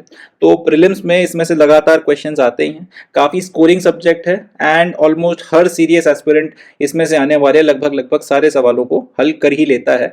इनफैक्ट आप इसको ऐसे कह सकते हैं कि आपकी जो प्रीलिम्स क्लियर करने की गारंटी है कहीं ना कहीं वो इंडियन पॉलिटी है। इसके क्वेश्चंस आने हैं, इसके क्वेश्चंस बनने ही चाहिए चाहे कुछ भी हो जाए, और इनकी मदद से फिर आप इंश्योर कर सकते हैं कि आप अपना प्रीलिम्स जो है वो क्लियर कर रहे हैं। और मेंस की भी बात की जाए तो GS2 का जो पूरा पेपर है वो इंडियन पॉलिटी एंड गवर्नेंस को कहीं ना कहीं प्रोमिनेंटली समर्पित है। दूसरे भी सब्जेक्ट्स आते हैं उसमें, बट प्रोमिनेंटली इंडियन पॉलिटी में से उसमें काफ़ी क्वेश्चन पूछे जाते हैं। तो मेंस हो या प्रीलिम्स हो, दोनों के लिए ये बहुत इंपॉर्टेंट सब्जेक्ट हो जाता है और इसको थॉरोली प्रिपेयर करना एज अ सीरियस एस्पिरेंट हमारा कर्तव्य हो जाता है, हमारा धर्म हो जाता है। तो इसकी जो इंपॉर्टेंट किताब है जो आपको पढ़नी है, इसकी सिर्फ एक ही किताब आपने प्रिपेयर करनी है। इसके अलावा आपको कोई और सोर्स, कोई और बुक कुछ देखने की जरूरत नहीं है, और वो है M Laxmikanth. M Laxmikanth is the book जो आपने प्रिपेयर करनी है। काफी मोटी सी किताब आती है, आप गूगल करके देखिएगा, आपको देखने को मिल जाएगी। मार्केट में इसके लेटेस्ट एडिशंस भी अवेलेबल हैं, चाहे तो आप इसको इंटरनेट से डाउनलोड भी कर सकते हैं। बट इसके लिए मैं आपको अपनी तरफ से एक सलाह दूंगा कि हो सके तो इस किताब को खरीद लीजिए। इस किताब को हार्ड कॉपी में खरीदिए और पढ़िए। इसमें से नोट्स बनाने की ज़रूरत नहीं है, क्योंकि अगर आपने एम लक्ष्मीकांत में से नोट्स बनाना शुरू किए तो किताब को इस तरह से लिखा गया है कि ये बेसिकली नोट्स के फॉर्मेट में ही है, तो आप पूरी की पूरी किताब कॉपी कर दोगे और उसका कोई मतलब नहीं निकलेगा, और डुप्लीकेशन ऑफ एफर्ट हो जाएगा। तो आपने हार्ड कॉपी खरीदनी है एम लक्ष्मीकांत की। मोस्ट प्रोबेबली अगर हो सके तो लेटेस्ट वर्जन खरीदिए। लेटेस्ट नहीं लेना तो उसके पहले का जो लास्ट आपका वर्जन आपको मार्केट में अवेलेबल मिल रहा है ले लीजिए, बहुत ज़्यादा फर्क नहीं आएगा। और उसके बाद में इस किताब को घोट डालिए। ये किताब को आपने बहुत अच्छे से प्रिपेयर करना है, और इसके लिए मन को थोड़ा मजबूत करिएगा, क्योंकि ये काफ़ी बड़ी किताब है। इसको पूरा पढ़ने में, बार बार रिवाइज करने में और दिमाग में, जहनियत में बैठाने में बहुत सारे मल्टीपल रिविजन्स लगेंगे। मैं अपना एग्जांपल दे सकता हूं कि मैंने एम लक्ष्मीकांत को कुछ नहीं तो कम से कम 200 बार पढ़ा है, और वो किताब मुझे मोर और लेस ऐसा लगता है कि शायद जिंदगी में जब तक जिंदा रहूंगा तब तक वो किताब मुझे याद रहेगी। लगभग लगभग हर एस्पिरेंट की यही कहानी है कि आपने ये किताब मल्टीपल टाइम्स रिवाइज करनी है, डिपेंडिंग अपॉन कि आपकी कैपेबिलिटी कितनी है, आपको कितने वक्त में याद होती है, आप कितना इंड्योरेंस दिखा पाते हो। आपने इस किताब को पढ़ना ही पड़ेगा। मिनिमम मैं मानकर चल रहा हूँ कि हर एक व्यक्ति इस किताब को कुछ नहीं तो कम से कम 50 बार तो पढ़ेगा ही पढ़ेगा। So you have to revise it multiple times. जितना हो सके उतनी बार आपने इसे रिवाइज करना है। कोई नोट्स लिखने की ज़रूरत नहीं है, जो भी इंपॉर्टेंट पॉइंट्स मिले हाईलाइट कर लीजिए, और बार बार बार बार बार बार इस किताब को पढ़िए। ये किताब अगर एक बार आपने पॉलिटी के लिए प्रिपेयर कर ली तो फिर चाहे प्रीलिम्स हो, चाहे मेंस में जीएस का पेपर 2 हो, जहाँ से जीएस में का पेपर 2 हो, जहाँ पे इसमें से क्वेश्चंस पूछे जाते हैं, आपसे हर एक क्वेश्चन का जो है जवाब देते बनेगा, आपसे हर एक क्वेश्चन जो है वो सॉल्व हो जाएगा। तो that's it. Indian polity and governance में एम लक्ष्मीकांत के अलावा कोई और किताब नहीं पढ़नी है। मगर हाँ, ये बात है, इस किताब को जितना हो सके उतना अच्छे से पढ़ना है। You have to read it well. बाकी पॉलिटी अपने आप में बहुत इंटरेस्टिंग सब्जेक्ट है, आपको मजा भी आएगा, क्योंकि भारत का संविधान कैसे बना, भारत के संविधान के क्या फीचर्स हैं, क्या क्या उसमें इंपॉर्टेंट और इंटरेस्टिंग बातें हैं, किस तरह से ये पूरा देश चलता है, इसकी राज्य व्यवस्था कैसे बनाई गई है, सारी बातें उसमें डिटेल में लिखी हुई हैं, किसके क्या पावर्स हैं। तो पढ़ने में मजा भी बहुत आता है। एम लक्ष्मीकांत जो है वो आपकी एक सिंगल स्टॉप है पॉलिटी के प्रिपरेशन की, तो इसको आपने जितना हो सके उतना ज़्यादा बेहतर और अच्छे तरीके से प्रिपेयर करना है। और एक बार ये किताब प्रिपेयर हो गई तो फिर आंख बंद करके निश्चिंत हो जाइए। भारत में फिर कोई पेपर होता हो जिसमें पॉलिटी पूछी जाती हो, ना सिर्फ सिविल सर्विसेज, भारत में कोई पेपर होता हो, आपसे उसमें पॉलिटी का जवाब करते बनेंगे। कोई समस्या या कोई दिक्कत आपको किसी भी तरीके की नहीं आएगी। सो ये हो गया पॉलिटी के लिए।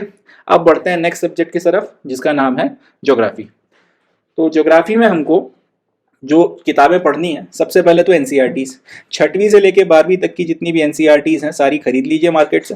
अगर आपको एनसीईआरटीज़ नहीं मिलती हैं मार्केट में, या फिर सारी एनसीईआरटीज़ नहीं मिलती हैं, तो फिर सिंपल सी बात है, एनसीईआरटी की वेबसाइट पर जाइए, वहाँ से इनको डाउनलोड कर लीजिए और उसके बाद में इनका प्रिंट आउट निकलवा लीजिए। 6वीं से लेकर 12वीं तक की सारी किताबें निकलवा लीजिए ज्योग्राफी की एनसीईआरटी की, और इनको रिवाइज करिए। इसमें भी जो आपने स्पेशल एम्फेसिस देना है वो है 11th की जो ज्योग्राफी की किताब है उनके ऊपर। 11वीं में ज्योग्राफी की 2 किताबें हैं, एक तो फिजिकल ज्योग्राफी की किताब है और दूसरी इंडियन ज्योग्राफी की किताब है। इंडियन ज्योग्राफी की किताब और फिजिकल ज्योग्राफी की किताब, ये दो किताबें आपको थॉरोली अच्छे से पढ़नी है। डायरेक्ट क्वेश्चंस यहाँ से पूछे जाते रहे हैं, डायरेक्ट क्वेश्चंस यहाँ से पूछे जा रहे हैं, और डायरेक्ट क्वेश्चंस यहाँ से पूछे जाएंगे। तो इतना जो है आपने अगर प्रिपेयर कर लिया तो चाहे प्री हो चाहे मेन्स हो, आपके लिए ज्योग्राफी का मोर और लेस 70-80% जो रिक्वायर्ड नॉलेज है वो आपको यहाँ से मिल जाएगा। तो पहली और सबसे इंपॉर्टेंट चीज़ क्या करनी है, 6th से लेकर 12th तक की ज्योग्राफी की जितनी एनसीईआरटीज़ हैं सारी की सारी आपने खरीद लेनी है और उनको थॉरोली पढ़ना है। नहीं मिलती तो डाउनलोड कर लीजिए और वहाँ से पढ़िए। और उसमें भी जो स्पेशल एम्फेसिस देना है, कक्षा 11वीं की जो ज्योग्राफी की किताब है, 2 किताबें हैं, फिजिकल ज्योग्राफी और इंडियन ज्योग्राफी। ठीक है जी, फिजिकल ज्योग्राफी और इंडियन ज्योग्राफी, इन 2 किताबों को आपने थॉरोली बहुत अच्छे से प्रिपेयर करना है। अब कई बार क्या होता है कि जैसे 11th की फिजिकल ज्योग्राफी की किताब की बात कर लेते हैं, इसमें कोई कंसेप्ट हो गया, आपको लेट से समझ में नहीं आया, 2-3 बार पढ़ लिया। अगर आप सेल्फ प्रिपेयर कर रहे हैं, कहीं पे अगर किसी मेंटर का गाइडेंस ले रहे हैं तब तो खैर कोई दिक्कत आएगी नहीं, बट अगर लेट से आप सेल्फ प्रिपेयर कर रहे हैं तो हो सकता है आपको कोई टॉपिक समझ में ना आए। अर्थक्वेक का कंसेप्ट हो गया, वॉल्केनिक एरप्शन हो गया, या फिर जो टेक्टोनिक प्लेट्स का कंसेप्ट हो गया, अगर आपको लेट से समझ में नहीं आता है, ऐसी कंडीशन में आपका फिर जो साथी है आपके कंसेप्ट को ज्योग्राफी में क्लियर करने के लिए लिए वो है यूट्यूब। जो भी टॉपिक समझ में नहीं आ रहा है उस टॉपिक का नाम, जो भी आपका टॉपिक है ज्योग्राफी का, उस टॉपिक का नाम XYZ और उसके आगे यूपीएससी लिखकर आप यूट्यूब पर सर्च करिए, आपको अच्छे से अच्छे बेहतरीन से बेहतरीन वीडियोस मिल जाएंगे। वहां से जो भी वीडियो से आपको देखकर अच्छे से समझ में आ रहा है उससे आप अपना कंसेप्ट क्लियर कर लीजिए और आगे बढ़ जाइए। तो ये जो तरीका है इसकी मदद से आपने ज्योग्राफी पढ़नी है। आखिरी चीज जो ज्योग्राफी में है वो है मैपिंग। मैप के काफी सारे सवाल पूछे जाते हैं, तो मैपिंग के लिए आपने ये करना है कि भाई जो भी, एक तो आपने एक एटलस खरीद लेनी है, जो आपकी ऑक्सफोर्ड की जो स्कूल एटलस आती है वो आप लेकर आ जाइए। तो सबसे पहले काम मैपिंग के लिए ये करना है, आपने एक एटलस खरीद लेनी है। और दूसरा काम आपने ये करना है कि एक वर्ल्ड मैप और एक इंडिया का मैप, एटलस ले लीजिए प्लस एक वर्ल्ड मैप प्लस एक इंडिया का जो है मैप। आप बड़े बड़े जो मैप्स हैं वो लेकर आइए और जहां पर भी आप अपना स्टडी टेबल है उसके आसपास लगा लीजिए। अब आपने करना यह है कि जैसे जैसे आप न्यूज़पेपर पढ़ेंगे तो आपको करंट अफेयर्स में पता चलता जाएगा कि भाई कहां पर क्या कोई बड़ी घटना घट रही है। जैसे अभी इजराइल और पैलेस्टीन का पूरा विवाद चल रहा है, या फिर उसके कुछ वक्त पहले हूती रेबल्स ने रेड सी में जो आने जाने वाले शिपिंग की जो शिप्स थी उनके ऊपर काफ़ी बम्बार्डमेंट वगैरह किया था। या फिर अभी इसके अलावा अगर हम अफ्रीका की बात करें तो यहाँ पर कुछ देशों में जैसे डेमोक्रेटिक रिपब्लिक ऑफ कॉन्गो हो गया एंड बाकी सारे जो उसके सेंट्रल अफ्रीकन रिपब्लिक्स उनमें आपस में लड़ाई झगड़े चल रहे हैं, सिविल वॉर हो रही है। तो जहाँ जहाँ पर भी न्यूज़ में आपको पता चले कि एक बड़ा इवेंट हो रहा है उसको आपने फिर मैप पर देखना है और वहाँ पर फिर वो जो पर्टिकुलर कंट्री है जिसके बारे में न्यूज़ है उसके बारे में फिर आपको ये देखना है कि उस कंट्री की कितनी और दूसरे देशों के साथ में बॉर्डर लगती हैं, कितनी उसमें से मेजर मेजर बड़ी बड़ी नदियां बहती हैं, किसी ओशियन के साथ में वो टकराती है या नहीं टकराती, वो कंट्री की बॉर्डर लगती है कि नहीं लगती। ये सारी चीजें आपने स्टडी करनी है। यहीं से फिर मैपिंग के क्वेश्चंस बनाए जाते हैं। एक दो एग्जांपल्स ले लेते हैं इसके, तो आपको ज्यादा बेहतर समझ में आएगा। जैसे यूक्रेन और रशिया का युद्ध हुआ था तो यूपीएससी ने 2022 में सवाल पूछ लिया था कि भाई यूक्रेन के चारों तरफ जो देश हैं कौन से देश जो हैं 2023 में आया था। इनफैक्ट ये क्वेश्चन 2023 में आया था कि यूक्रेन जो है उसके चारों तरफ कौन कौन से देश हैं आप बताइए। तो आपको फिर बताना था कि कौन कौन से देश की बॉर्डर लगती थी यूक्रेन के साथ में। इसी तरह 2021 की बात की जाए तो अफगानिस्तान से अमेरिका निकल गया था और अफगानिस्तान को तालिबान ने टेक ओवर कर लिया था। तो 2022 के प्रीलिम्स में यूपीएससी ने ये पूछ लिया कि भाई अफगानिस्तान की बॉर्डर किन देशों के साथ में लगती है। तो बेसिकली जो बड़े इवेंट्स होते हैं अगर कहीं पर, तो वहां से ज्योग्राफी में मैपिंग के क्वेश्चन आने की संभावना बन जाती है। तो आपने क्या करना है, वर्ल्ड का एक मैप लेकर आना है, एक आपने इंडिया का मैप लेकर आना है और तीसरा आपने एक एटलस लेकर आना है ताकि आप अच्छे से चीजों को देख सकें। और जो भी फिर आपका करंट अफेयर में कोई एक इवेंट वगैरह होते हैं कहीं पर भी, चाहे इंडिया में कहीं पर कोई इवेंट हो रहा हो चाहे वर्ल्ड में कहीं पर कोई इवेंट हो रहा है, उसको आपने फिर मैप पर जाके देखना है। वर्ल्ड मैप पे जाकर देखिए भारत में कहीं पे कोई घटना हुई है, कोई नदी के बारे में कुछ बात आ रही है, हिमालय के किसी सेक्शन के बारे में कोई बात आ रही है, वेस्टर्न घाट्स के बारे में कोई बात आ रही है, डिटेल में उसको जाके पढ़िए, वहाँ से उसकी पूरी टोपोग्राफी को स्टडी करिए। वो देखिए कि वहाँ से कितनी नदियाँ निकलती हैं, जो बड़ी बड़ी नदियाँ निकलती हैं उनके क्या क्या इंपॉर्टेंट ट्रिब्यूटरीज हैं। इस तरीके से आप अगर पढ़ेंगे तो फिर मैपिंग के जो क्वेश्चन वगैरह हैं वो आपसे बनने लगेंगे। बाकी फिर आप जब क्वेश्चन पेपर सॉल्व करोगे तो और ये बात क्लियर होती है कि यूपीएससी मैपिंग के क्वेश्चंस किस तरह से पूछती है।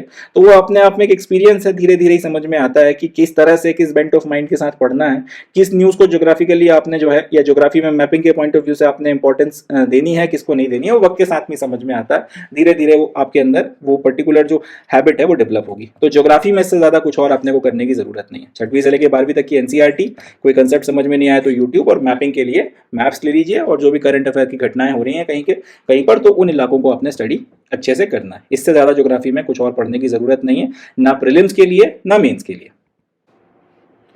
ज्योग्राफी के बाद जो अगला इंपॉर्टेंट सब्जेक्ट आता है उसका नाम है इकोनॉमी।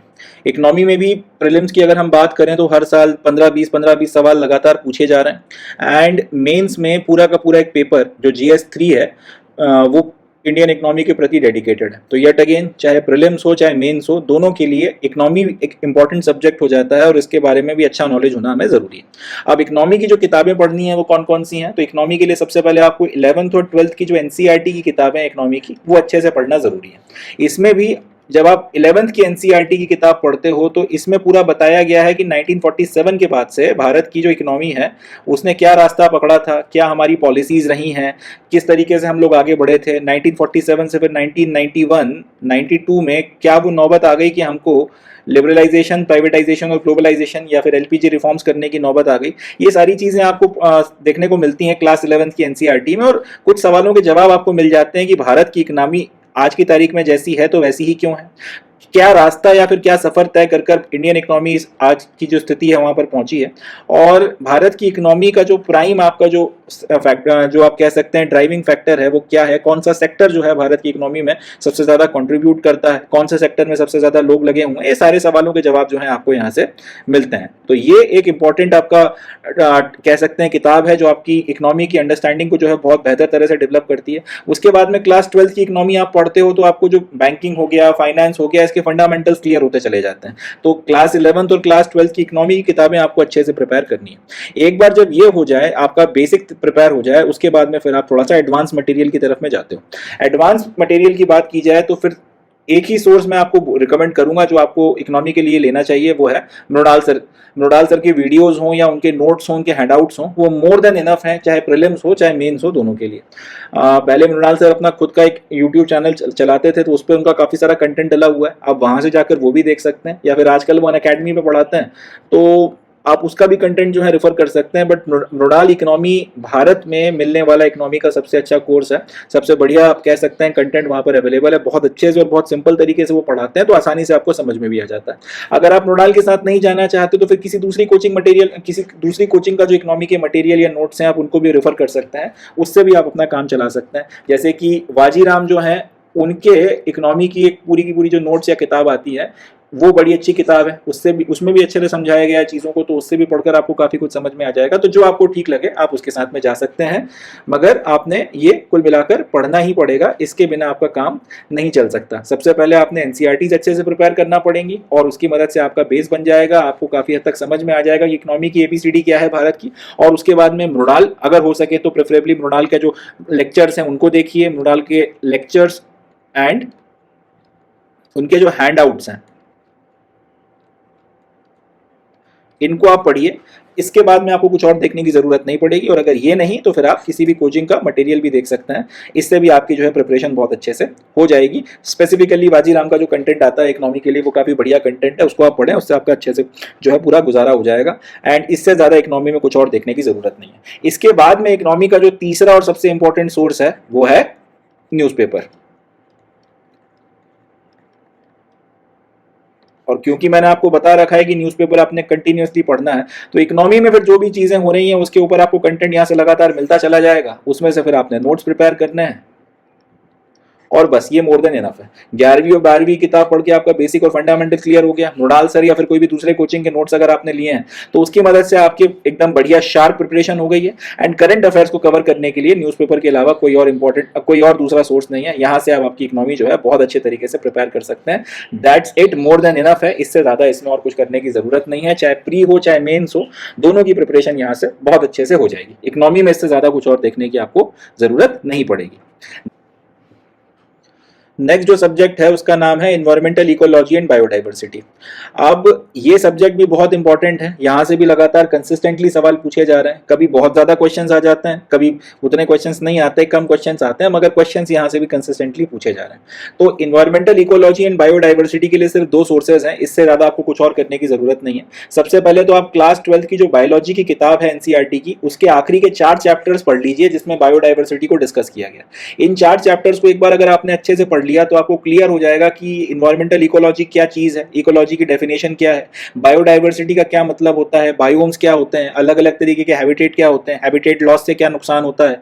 जैसे जैसे आप इक्वेटर से पोल्स की तरफ में या पोल से इक्वेटर की तरफ में आते हो तो बायोडाइवर्सिटी में क्या चेंजेस आते हैं, और इससे रिलेटेड जितने भी वेरियस एस्पेक्ट्स हैं वो सारे के सारे आपके इसमें कवर हो जाएंगे। आप फिर वही बात आ जाती है कि इस पूरे सब्जेक्ट की जो एबीसीडी है वो इन 4 चैप्टर्स को पढ़कर आपकी अच्छे से बन जाएगी। एक बार जब ये हो जाए तो फिर शंकर आईएएस के नाम से किताब आती है एनवायरमेंट की, उसको आप अच्छे से प्रिपेयर कर लीजिए।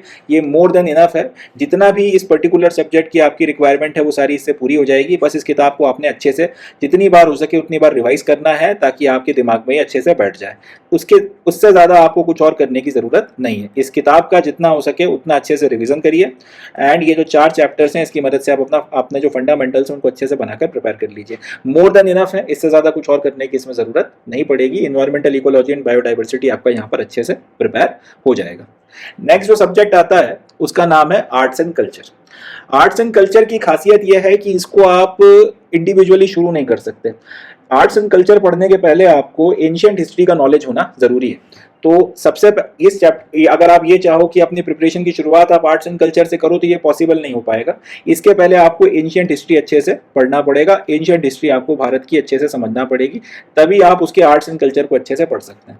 तो अभी तक जितनी बातचीत हमने करी है उसमें हमने सबसे पहले हिस्ट्री की बात करी थी और हिस्ट्री में भी सबसे पहले हमने एंशिएंट हिस्ट्री की बात करी थी।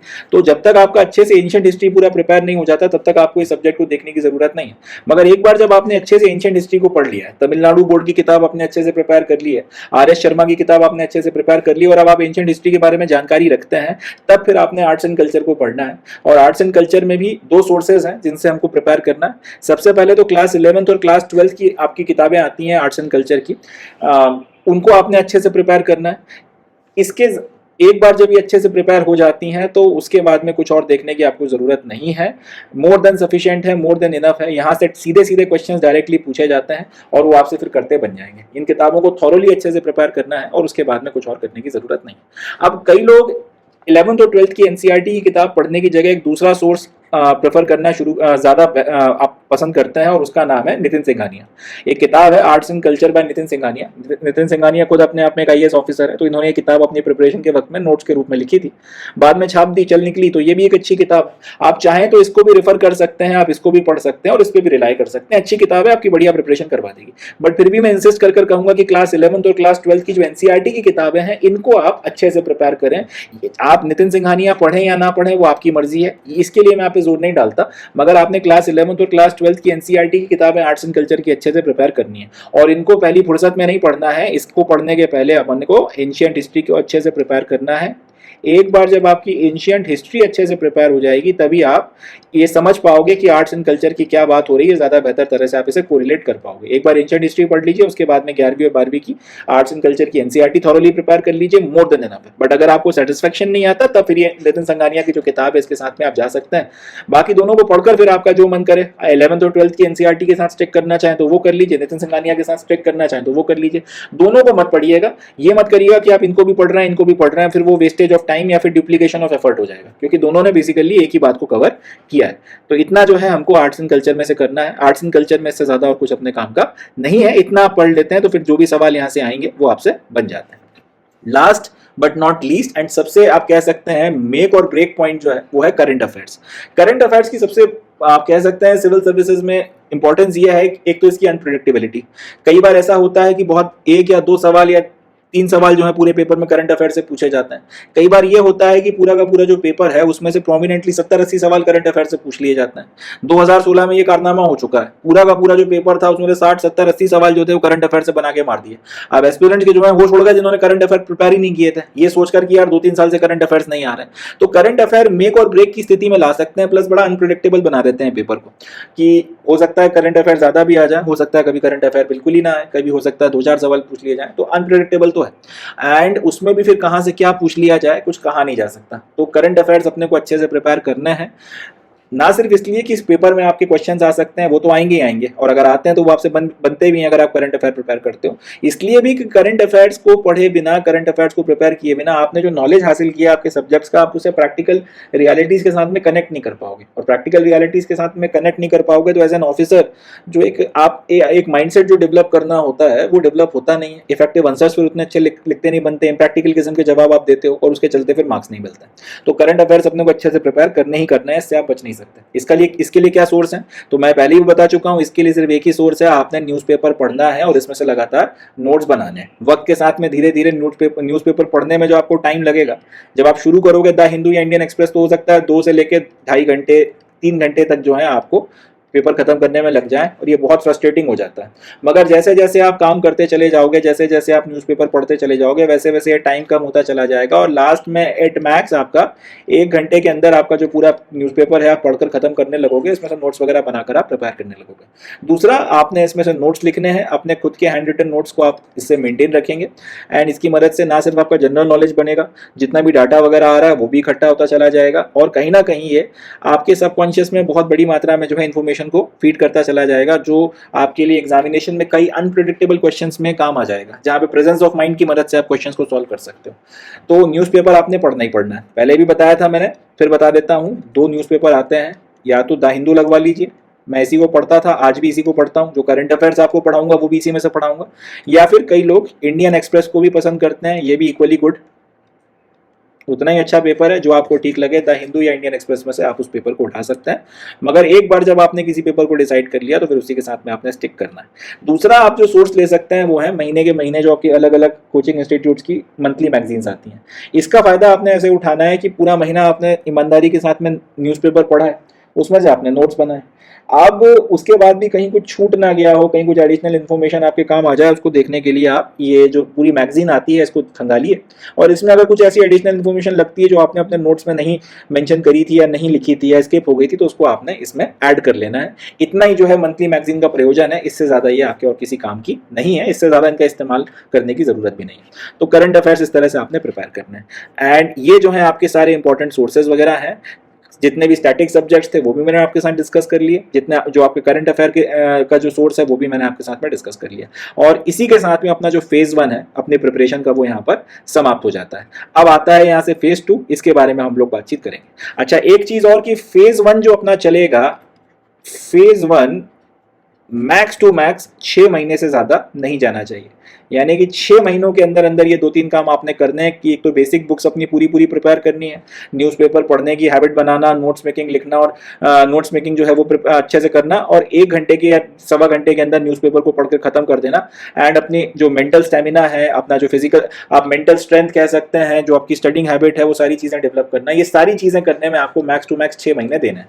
जैसे कि अभी अप्रैल चल रहा है तो आप मई के महीने से शुरू करें, मई, जून, जुलाई, अगस्त, सितंबर, अक्टूबर, मैक्स टू मैक्स अक्टूबर के महीने तक आपने ये सारी चीजें कर खत्म कर देनी है। ये फेज 6 महीनों से ज्यादा आपको इसमें नहीं लगना चाहिए। फिर वही बात, जो बच्चे अब शुरू कर रहे हैं अपनी प्रिपरेशन, इसके पहले उतना सीरियस नहीं रहे, उनके लिए शुरुआती इन 6 महीनों के 1-2 महीने थोड़े तकलीफदायक हो सकते हैं, बट आपने कंसिस्टेंसी के साथ में अपना एफर्ट देना बंद नहीं करने हैं, आपने डीमोटिवेट नहीं होना है, कंसिस्टेंसी के साथ में आपने लगातार चलते रहना है, रुकना नहीं है, और फिर आप वक्त के साथ में महसूस करोगे कि रास्ते अपने आप आसान होने लगेंगे। तो 6 महीनों के अंदर अंदर आपने ये कर अपना फेज 1 खत्म करना है। एंड लेट्स से अगर आप अप्रैल के महीने से शुरू करते, आप मई के महीने से शुरू करते हो, तो ये चीज आपका अक्टूबर 2024 तक चलकर खत्म हो जानी चाहिए। इसके बाद में अपना जो दूसरा फेज है अपनी प्रिपरेशन का वो शुरू होगा। अब हम बात करते हैं फेज नंबर 2 के बारे में।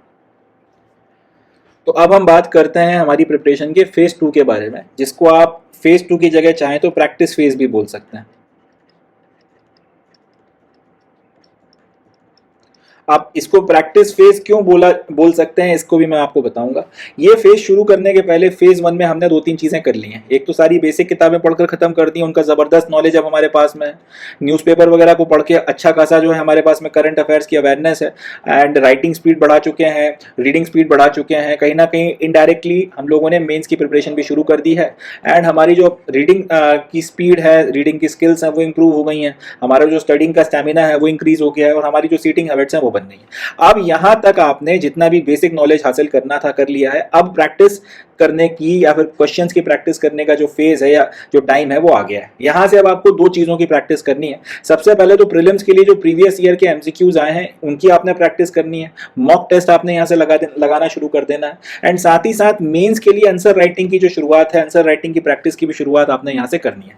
अगर अपन ने अपने फेज 1 की शुरुआत मई के महीने से करी है, मई 2024 से, तो अपना जो फेज 1 है वो अक्टूबर में खत्म हो जाएगा। तो ये जो फेज 2 है उसकी शुरुआत हम लोग नवंबर के महीने से कर रहे हैं। नवंबर 2024 से हमारा फेज नंबर 2 शुरू हो रहा है, जिसमें जितने भी आपके प्रीवियस ईयर के क्वेश्चंस हैं, पीवाईक्यूज आपने सॉल्व करने हैं। दूसरा आपने यहां से जो चीज करनी है वो है जितना हो सके आप मॉक टेस्ट जो है उनकी प्रैक्टिस आप यहां से शुरू कर सकते हैं।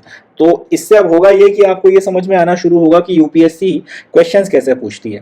यूपीएससी अगर किसी पर्टिकुलर टॉपिक में से क्वेश्चन फ्रेम करना होता है तो कैसे उसे फ्रेम करती है, किन सब्जेक्ट्स में से वो जनरली बहुत टफ क्वेश्चंस पूछती है, किन सब्जेक्ट्स में से वो इतने टफ क्वेश्चंस नहीं पूछती। अगर किसी सब्जेक्ट में से भी पूछ रही है तो पॉलिटी की बात कर लेते हैं, तो पॉलिटी में सबसे ज्यादा क्वेश्चन किस सेक्शन से आते हैं। हिस्ट्री में अगर आते हैं तो सबसे ज्यादा क्वेश्चन एंशिएंट के आते हैं, मिडिवल के आते हैं, मॉडर्न के आते हैं। सबसे मुश्किल क्वेश्चन कौन से होते हैं, सबसे आसान क्वेश्चन कौन से होते हैं। अपन ने जितना अपना कंटेंट पढ़ा है उसमें से कितनी चीजें आ रही हैं और आउट ऑफ द सिलेबस कितनी चीजें आ रही हैं, ये सारी चीजें आपको यहाँ से समझ में आने लगेंगी। और अब आप जो है यूपीएससी की प्रिपरेशन के जो क्वेश्चंस पूछे जाते हैं, यूपीएससी का जो पूरा आपका स्टैंडर्ड है उसके हिसाब से जब एक बार आप सोचना शुरू करोगे, क्वेश्चंस को लगाना शुरू करोगे, तो अब आपकी जो प्रिपरेशन है उसको धार आने लगेगी, उसमें एक नई एज आने लगेगी जो बहुत ज्यादा जरूरी है प्रीलिम्स को पास करने के लिए, या फिर यूं बोलूं कि प्रीलिम्स को सेल करने के लिए। क्योंकि इतनी प्रिपरेशन के बाद में कोई गारंटी नहीं है कि प्रीलिम्स का पेपर जो आने वाला है वो सीधा सीधा आ जाए। 2023 में बड़ा टेढ़ा पेपर आ गया था, अच्छी प्रिपरेशन करने वाले धराशायी हो गए यूपीएससी ने जब एलिमिनेशन टेक्निक अपनी एलिमिनेट कर दी थी। तो यूपीएससी भी अपनी तरफ से पूरी कोशिश करती है कि एस्पिरेंट्स के लिए पेपर को जितना हो सके उतना टफ बनाया जाए, जितना हो सके उतना सरप्राइजिंग बनाया जाए। एज एन एस्पिरेंट अपने को भी फिर ये बात के लिए प्रिपेयर रहना है। और वो प्रिपरेशन कैसे आएगी, जितना हो सके हम उतने ज्यादा प्रीवियस ईयर के क्वेश्चन पेपर्स लगाएं और जितना हो सके हम यूपीएससी के स्टैंडर्ड के बेसिस पर मॉक टेस्ट की प्रैक्टिस करते रहें, तो हमारी प्रिपरेशन इंप्रूव होती रहेगी। साथ ही साथ आपने आंसर राइटिंग भी शुरू कर दी है, तो यहाँ से ये प्रैक्टिस भी आपके अब होना शुरू हो जाएगी कि अगर आपके सामने एक सवाल आता है आउट ऑफ रैंडम, तो उसके बारे में हम अपने जो थॉट्स हैं उनको अरेंज कैसे करें, थॉट्स को अरेंज कैसे करें, लॉजिकल तरीके से हम उनको थॉट्स को जो है लिखें कैसे, और इस तरह से कैसे प्रेजेंट करें, किस तरह से हम लोग उसको जितना हो सके उतना ज्यादा प्रेजेंटेबल बनाएं ताकि बेहतरीन से बेहतरीन जवाब हमारा निकल कर आए और ज्यादा से ज्यादा मार्क्स हम लोग फेच कर सकें। अभी इस पर मैं ज्यादा बात नहीं करूंगा क्योंकि फेज 4 में हम लोग मेंस आंसर राइटिंग के बारे में बात करेंगे। बट द पॉइंट इज कि आप यहाँ से अपने फंडामेंटल्स जो हैं उस पर काम करना शुरू कर सकते हैं। आंसर राइटिंग वगैरह कैसे क्या करनी है, फॉर्मली एक सवाल 100-150 आपके वर्ड्स में लिखना है या फिर 200 वर्ड्स में लिखना है तो कितने पेज में आ जाएगा, कितने लाइन्स में आ जाएगा, कितने पैराग्राफ्स आपने उसमें लिखने, ये सारी चीजों की आप प्रैक्टिस कर सकते हैं। साथ ही साथ आपका जो कंटेंट आपने अच्छा 6 महीने 7 महीने में पढ़ के नॉलेज बनाया है, इसको आपने छोड़ना नहीं है, इसका रिवीजन भी आपने लगातार करना है। ये उसी तरह से है कि एक बार आपने जिम जाके अच्छी मेहनत करके अपना सारा वजन कम कर लिया, अब बॉडी बना ली, अब बॉडी बना ली है तो उसको फिर मेंटेन भी करना पड़ेगा, और मेंटेन करने के लिए एक्सरसाइज आपने लगातार करनी है, कसरत आप करना छोड़ नहीं सकते। वही बात यहाँ पर लागू हो जाती है कि जितना आपने मेहनत करके अपना नॉलेज बेस बना लिया है, दिमाग में इतना सारा ज्ञान आपने भर लिया है, तो उसको अब आप एकदम से इवापोरेट नहीं होने दे सकते। लगातार आपने रिवाइज कर उसको अपने दिमाग में एकदम रॉक सॉलिड बना के रखना है, अच्छे से जो है आपको उसको अपने दिमाग में कंटेंट रखना है। तो 3 चीजें आपको इस फेज में करनी है, और इसीलिए मैंने आपसे कहा था कि इस फेज को आप चाहो तो प्रैक्टिस फेज भी बोल सकते हो, क्योंकि यहाँ पर प्रोमिनेंटली आपने को नया कुछ नहीं पढ़ना, आपको यहाँ पर सिर्फ नए स्किल्स एक्वायर करने हैं। प्रीवियस ईयर क्वेश्चन पेपर लगाकर प्रीलिम्स के लिए स्किल्स एक्वायर करने हैं और आंसर राइटिंग की प्रैक्टिस कर आपने अपने मेंस के लिए जो स्किल्स हैं उनको आपने एक्वायर करना है। ये इसी के साथ में अपना जो फेज 2 है वो यहाँ पे खत्म हो जाएगा। अब ये जो फेज 2 है नवंबर के महीने से आप मान सकते हैं शुरू होगा। नवंबर, दिसंबर और जनवरी के महीने तक आपने इसे कंटिन्यू रखना है। 3 महीने आपने लगातार ये चीज करनी है कि आप प्रीवियस ईयर के क्वेश्चन पेपर भी लगा रहे हैं, मेंस की आंसर राइटिंग भी कर रहे हैं, अपना कंटेंट भी लगातार रिवाइज कर रहे हैं, न्यूज़पेपर को पढ़ते हैं उसमें से नोट्स भी बना रहे हैं, और कंसिस्टेंसी के साथ में आप ये काम लगातार करते चले जा रहे हैं। जैसे ही अपना जनवरी खत्म होगा, इसमें से कुछ चीजों को फिर हम लोग आहुति देंगे और इसी के साथ में हम अपने फेज 3 में एंटर कर जाएंगे। अब फेज 3 की जो हमारी शुरुआत है, या फेज 3 जो है, ये हमारा फरवरी के महीने से शुरू होगा। और क्योंकि हम लोग अब नए साल में एंटर कर चुके हैं, तो ये फरवरी 2025 हमारा जो है यहाँ पर चल रहा है। फरवरी 2025 या फिर 1 फरवरी 2025 के साथ ही हमारी प्रीलिम्स को लेकर जो फुल फ्लेजेड प्रिपरेशन है वो शुरू हो जाएगी। इसी महीने में यूपीएससी का नोटिफिकेशन भी आ जाएगा और प्रीलिम्स के फॉर्म्स भरना भी शुरू हो जाएंगे। तो यहाँ से एक अलग जो है आप कह सकते हैं अब हम लोग फेज में एंटर कर जाएंगे। अब इसके पहले वाले जो फेजेस हैं इसमें हमारी जो मेहनत है, जो प्रैक्टिस हमने करी थी, इसको अब सिर्फ हमें धार देना है, इसको और ज्यादा बेहतर से बेहतर हमको बनाना है। इस फेज के साथ में पूरी तरीके से आपकी प्रीलिम्स की फुल फ्लेजेड प्रिपरेशन जो है वो यहाँ से शुरू हो जाएगी। लगातार आप नॉन स्टॉप जो है यहाँ से प्रीलिम्स के लिए तैयारी अपनी करेंगे। 3 महीने अब आपने मेंस की कोई आंसर राइटिंग नहीं करनी है। यहाँ से फरवरी, मार्च, अप्रैल 3 महीने, मोस्ट प्रोबेबली मई के महीने में आपका पेपर हो जाएगा। तो 3 महीने और मई के महीने का भी जो थोड़ा बहुत 10-15 5 दिन जो आपको मिलते हैं वो इंक्लूड कर लें, तो 90 से 100 दिन का वक्त आपके पास में है प्रीलिम्स में। यहाँ से लगातार आपने यहाँ पे क्वेश्चन पेपर्स की प्रैक्टिस करनी है। प्रीवियस ईयर के जितने भी क्वेश्चन पेपर्स हैं आपने और लगा देने हैं। सब्जेक्ट वाइज आपको जितना कंटेंट मिलता है, एमसीक्यूज वगैरह सॉल्व करने का आपने पढ़ना है। इसी के साथ साथ अलग अलग आपके जो कोचिंग इंस्टीट्यूट्स हैं, विजन हो गया या फिर आपका वाजीराम हो गया या फिर और अनअकैडमी हो गया, जितने भी आपके अलग अलग कोचिंग इंस्टीट्यूट्स हैं, ये अपने टेस्ट सीरीज यहाँ पे निकालना शुरू करते हैं। तो 2025 की जो उनकी टेस्ट सीरीज आएंगी वो सारी की सारी टेस्ट सीरीज भी आपने लगानी है और जितना हो सके उतनी प्रैक्टिस करनी है। मतलब मैं तो आपसे ये कहूंगा कि 10-1 हजार सवाल आप लगा मारो, इससे कम के बारे में में आप सोचो ही मत। अवध ओझा सर इस बात को बड़े अच्छे से कहते हैं कि 10,000 सवाल जिसने कर लिए उसका प्रीलिम्स निश्चित तौर पे निकल जाएगा। तो 10,000 सवाल नहीं भी होता है तो हजारों सवाल आप जो है लगाइए, जितने क्वेश्चंस आप कर सकते हैं करिए, कोई स्टोन अपनी तरफ से अनटर्न मत छोड़िए, हर तरीके से अपनी जितनी है अपने सारे एफर्ट दे मारिए। एंड यहाँ पे फिर आप मोर और लेस पूरी तरीके से प्रीलिम्स के लिए तैयार हैं, पूरी तरीके से अब आप अपने प्रीलिम्स को फाइट करने के लिए रेडी हैं।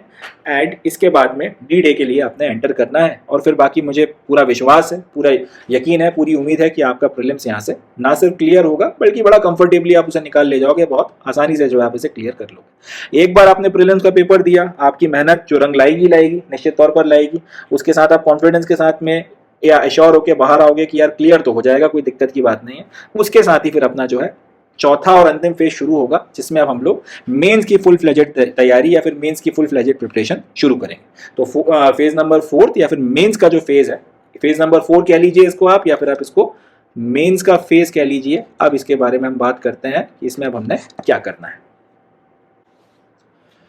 तो अब आप प्रीलिम्स देकर आ गए, 1-2 दिन आप अच्छे से रेस्ट कर लीजिए। बहुत मेहनत करी है अपन ने पिछले साल के मई के महीने से लेकर ये जो अपना मई का महीना आ गया 2025 का, तब तक आपने बड़ी तगड़ी मेहनत करी है। तो 2-4 दिन 5 दिन आप चाहें तो रेस्ट ले लीजिए। रेस्ट ले चुकने के बाद में अपने आप को पूरी तरह से रिफ्रेश करने के बाद में अब अपने को मेंस की तैयारी शुरू करनी है।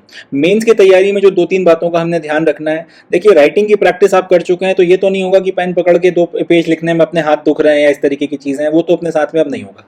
तो हमको यहाँ पे प्रोमिनेंटली अब करना क्या है, हमें फोकस करना है ऐसे लिखने पर, क्योंकि पूरा का पूरा एक पेपर होता है ऐसे का, 250 मार्क्स अपने दाव पे लगे हुए हैं। यहाँ से आपको जितने हो सके उतने नंबर्स खींचने हैं। तो इसके लिए यहाँ से अपना प्रीलिम्स होने के 1-8 हफ्ते के अंदर अंदर, जैसे ही आपका रेस्ट पूरा होता है, आपका रिलैक्सेशन पूरा होता है, ऐसे राइटिंग की प्रैक्टिस शुरू कर दीजिए। साथ ही साथ क्योंकि हम लोग इसके जो हमारा सेकंड फेज था उसमें हम लोग मेंस आंसर राइटिंग की प्रैक्टिस कर चुके हैं, तो हमें पता है कि सवालों का जवाब कैसे लिखा जाता है। 3 महीने हमने उसकी अच्छी तैयारी कर ली थी। तो अब हमने यहाँ से ये करना है कि जो फुल लेंथ मेंस के प्रीवियस ईयर के क्वेश्चन पेपर थे उनको हमने लगाना है। 3 घंटे का जो ड्यूरेशन है वो लेकर हमने 3 घंटे की टाइम लिमिट के साथ में बैठना है और पेपर अटेम्प्ट करना है। यहाँ से हमें समझ में आ जाएगा कि अभी हम कितने पानी में हैं और कितना हमें काम करने की जरूरत है। पहली चीज तो ये कि हम 3 घंटे में पूरा पेपर अटेम्प्ट कर भी पा रहे हैं या नहीं कर पा रहे हैं, हमें ये बात समझ में आ जाएगी। दूसरा ये कि अगर हम क्वेश्चन पेपर अटेम्प्ट कर पा रहे हैं तो जल्दी लिखने के चलते, सारे क्वेश्चन करने के चलते कहीं ऐसा तो नहीं हो रहा कि हमारे क्वेश्चन की क्वालिटी कॉम्प्रोमाइज हो रही हो। एंड कई सवाल जिनका जवाब हम ज्यादा अच्छा दे सकते थे उतना अच्छा नहीं दे पा रहे, जिसका फिर नतीजा ये निकले कि एग्जामिनर हमें मार्क्स ना दे। और ये सारे सवाल आपको अभी तक समझ में आने लग जाएंगे। इन सारे सवालों का सही जवाब आपको इस टाइम पीरियड तक, आप इतनी प्रिपरेशन के बाद में आसानी से मिलने लगेगा। ना भी मिले तो भी फिर आप ये कर सकते हैं कि आप किसी एक ऐसे इंडिपेंडेंट इवैल्यूएटर से जो बिल्कुल आपके प्रति बायस ना रखता हो, अपने आंसर्स को पूरा जो पेपर है अटेम्प्ट करने के बाद चेक करवाइए और वो फिर आपको जो है सही राय दे देगा। तो उससे भी अगर कोई कंफ्यूजन है या फिर अपना खुद का एक पर्सनल बायस है तो वो क्लियर हो जाएगा। तो यहाँ से अब आपने ये करना है कि लगातार प्रीवियस ईयर के 3-3 घंटे की टाइम लिमिट जो है होती है, उसी में बैठकर आपने क्वेश्चन पेपर लगाने हैं। और अगर ये कमियां निकल कर आती हैं तो इनको पूरा करना है। अगर पेपर पूरा नहीं हो पा रहा है, मतलब हमको अभी अपनी राइटिंग स्पीड बढ़ाने की जरूरत है, तो कहाँ पर हम अपनी राइटिंग स्पीड एक्सेलरेट करेंगे, कहाँ पर हम जो है थोड़ा अच्छे से जवाब लिखेंगे या कौन धीरे धीरे लिखेंगे, क्या करेंगे क्या नहीं करेंगे, इन सारी बातों का काम। इसके बाद में अगर हो पा रहा है या नहीं हो पा रहा है, ये एक बार जब क्लियर हो जाता है तो फिर क्वेश्चंस की क्वालिटी, जो क्वेश्चंस के आंसर की क्वालिटी है वो ठीक है या नहीं, और अगर नहीं है तो फिर उस पर क्या काम करें, कंटेंट में कमी है या फिर हम सोच नहीं पा रहे हैं या फिर हम अच्छे से जो है उसको सही फैशन में लिख नहीं पा रहे हैं, ये सारी बातें भी आपको समझ में आने लगेंगी। साथ ही साथ कौन सा पेन आपके लिए कंफर्टेबल है, कौन सा पेन आपने इस्तेमाल करना चाहिए, इस छोटे छोटे जो सवालों के जवाब है वो आपको मिलते चले जाएंगे। और कहीं ना कहीं यहाँ से मेंस की जो है तैयारी अपनी शुरू होती है, अपनी जो मेंस की जो तैयारी है फुल फ्लेजेड अपनी रफ्तार पकड़ने लगेगी। राइटिंग स्पीड भी अपने को इंक्रीज करनी है अगर, तो फिर वो भी यहाँ पे बढ़ानी है। हैंड राइटिंग अगर इंप्रूव करनी है तो वो भी यहाँ पे करनी है। और साथ ही साथ जो अपना ऑप्शनल पेपर रहने वाला है, जो भी आप लेते हैं, उसकी भी तैयारी आपने इसी वक्त में करनी है। उसके भी 3-3 घंटे के जो फेजेस हैं उसमें बैठकर आपने प्रीवियस ईयर के पेपर्स आपने पूरे लगाने हैं फुल फ्लेजेड, और उससे भी आपको ये समझ में आएगा कि आप अपने ऑप्शनल पेपर्स के रिस्पेक्ट में भी कितने पानी में हैं। और इसी के साथ में आपकी मेंस की तैयारी जो है एकदम रफ्तार पकड़ लेगी। मेंस की प्रिपरेशन आप अब लगातार करते चले जाएं, मेंस की प्रिपरेशन में किसी तरीके की कोई कमी ना रखें। इसी बीच में आपके प्रीलिम्स का रिजल्ट भी आ जाएगा। प्रीलिम्स क्लियर होने के साथ ही साथ फिर मेंस का फॉर्म भी भरना है। मेंस का फॉर्म वगैरह भरने में थोड़ा सा टाइम लगता है, बड़ी डिटेल में आपको डिटेल एप्लीकेशन फॉर्म भरना पड़ता है। वो डिटेल एप्लीकेशन फॉर्म आपका फिर इंटरव्यू में भी काम आएगा, इसलिए उसको बड़ा सोच समझ के ध्यान से भरना है, बड़ा विचार विमर्श कर लोगों के साथ में भरना है।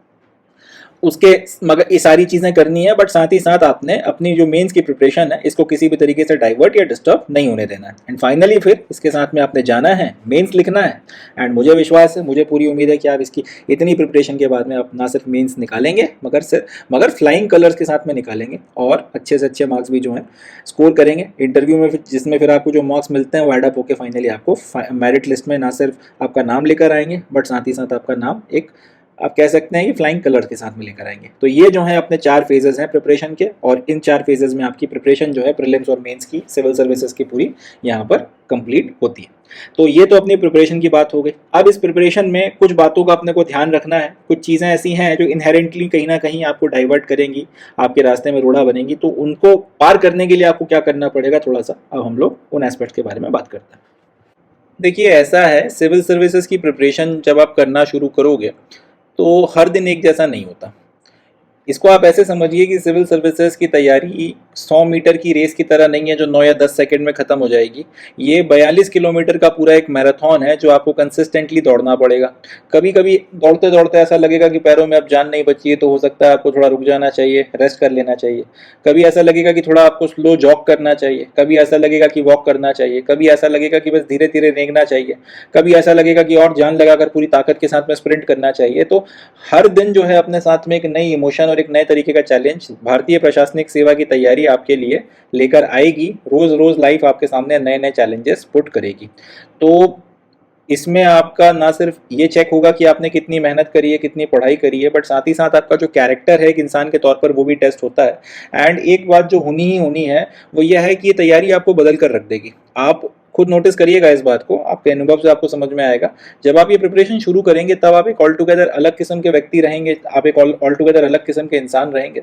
मगर जब आपकी ये प्रिपरेशन खत्म होगी और फाइनली आप सिलेक्शन जब लेकर जाएंगे, तब आप जब पलट कर देखेंगे तो आपको समझ में आएगा कि जितना आपको इस तैयारी ने सिखाया है उतना अब तक की जी हुई जिंदगी में किसी और चीज़ का आपकी लाइफ के ऊपर उतना इम्पैक्ट नहीं पड़ा।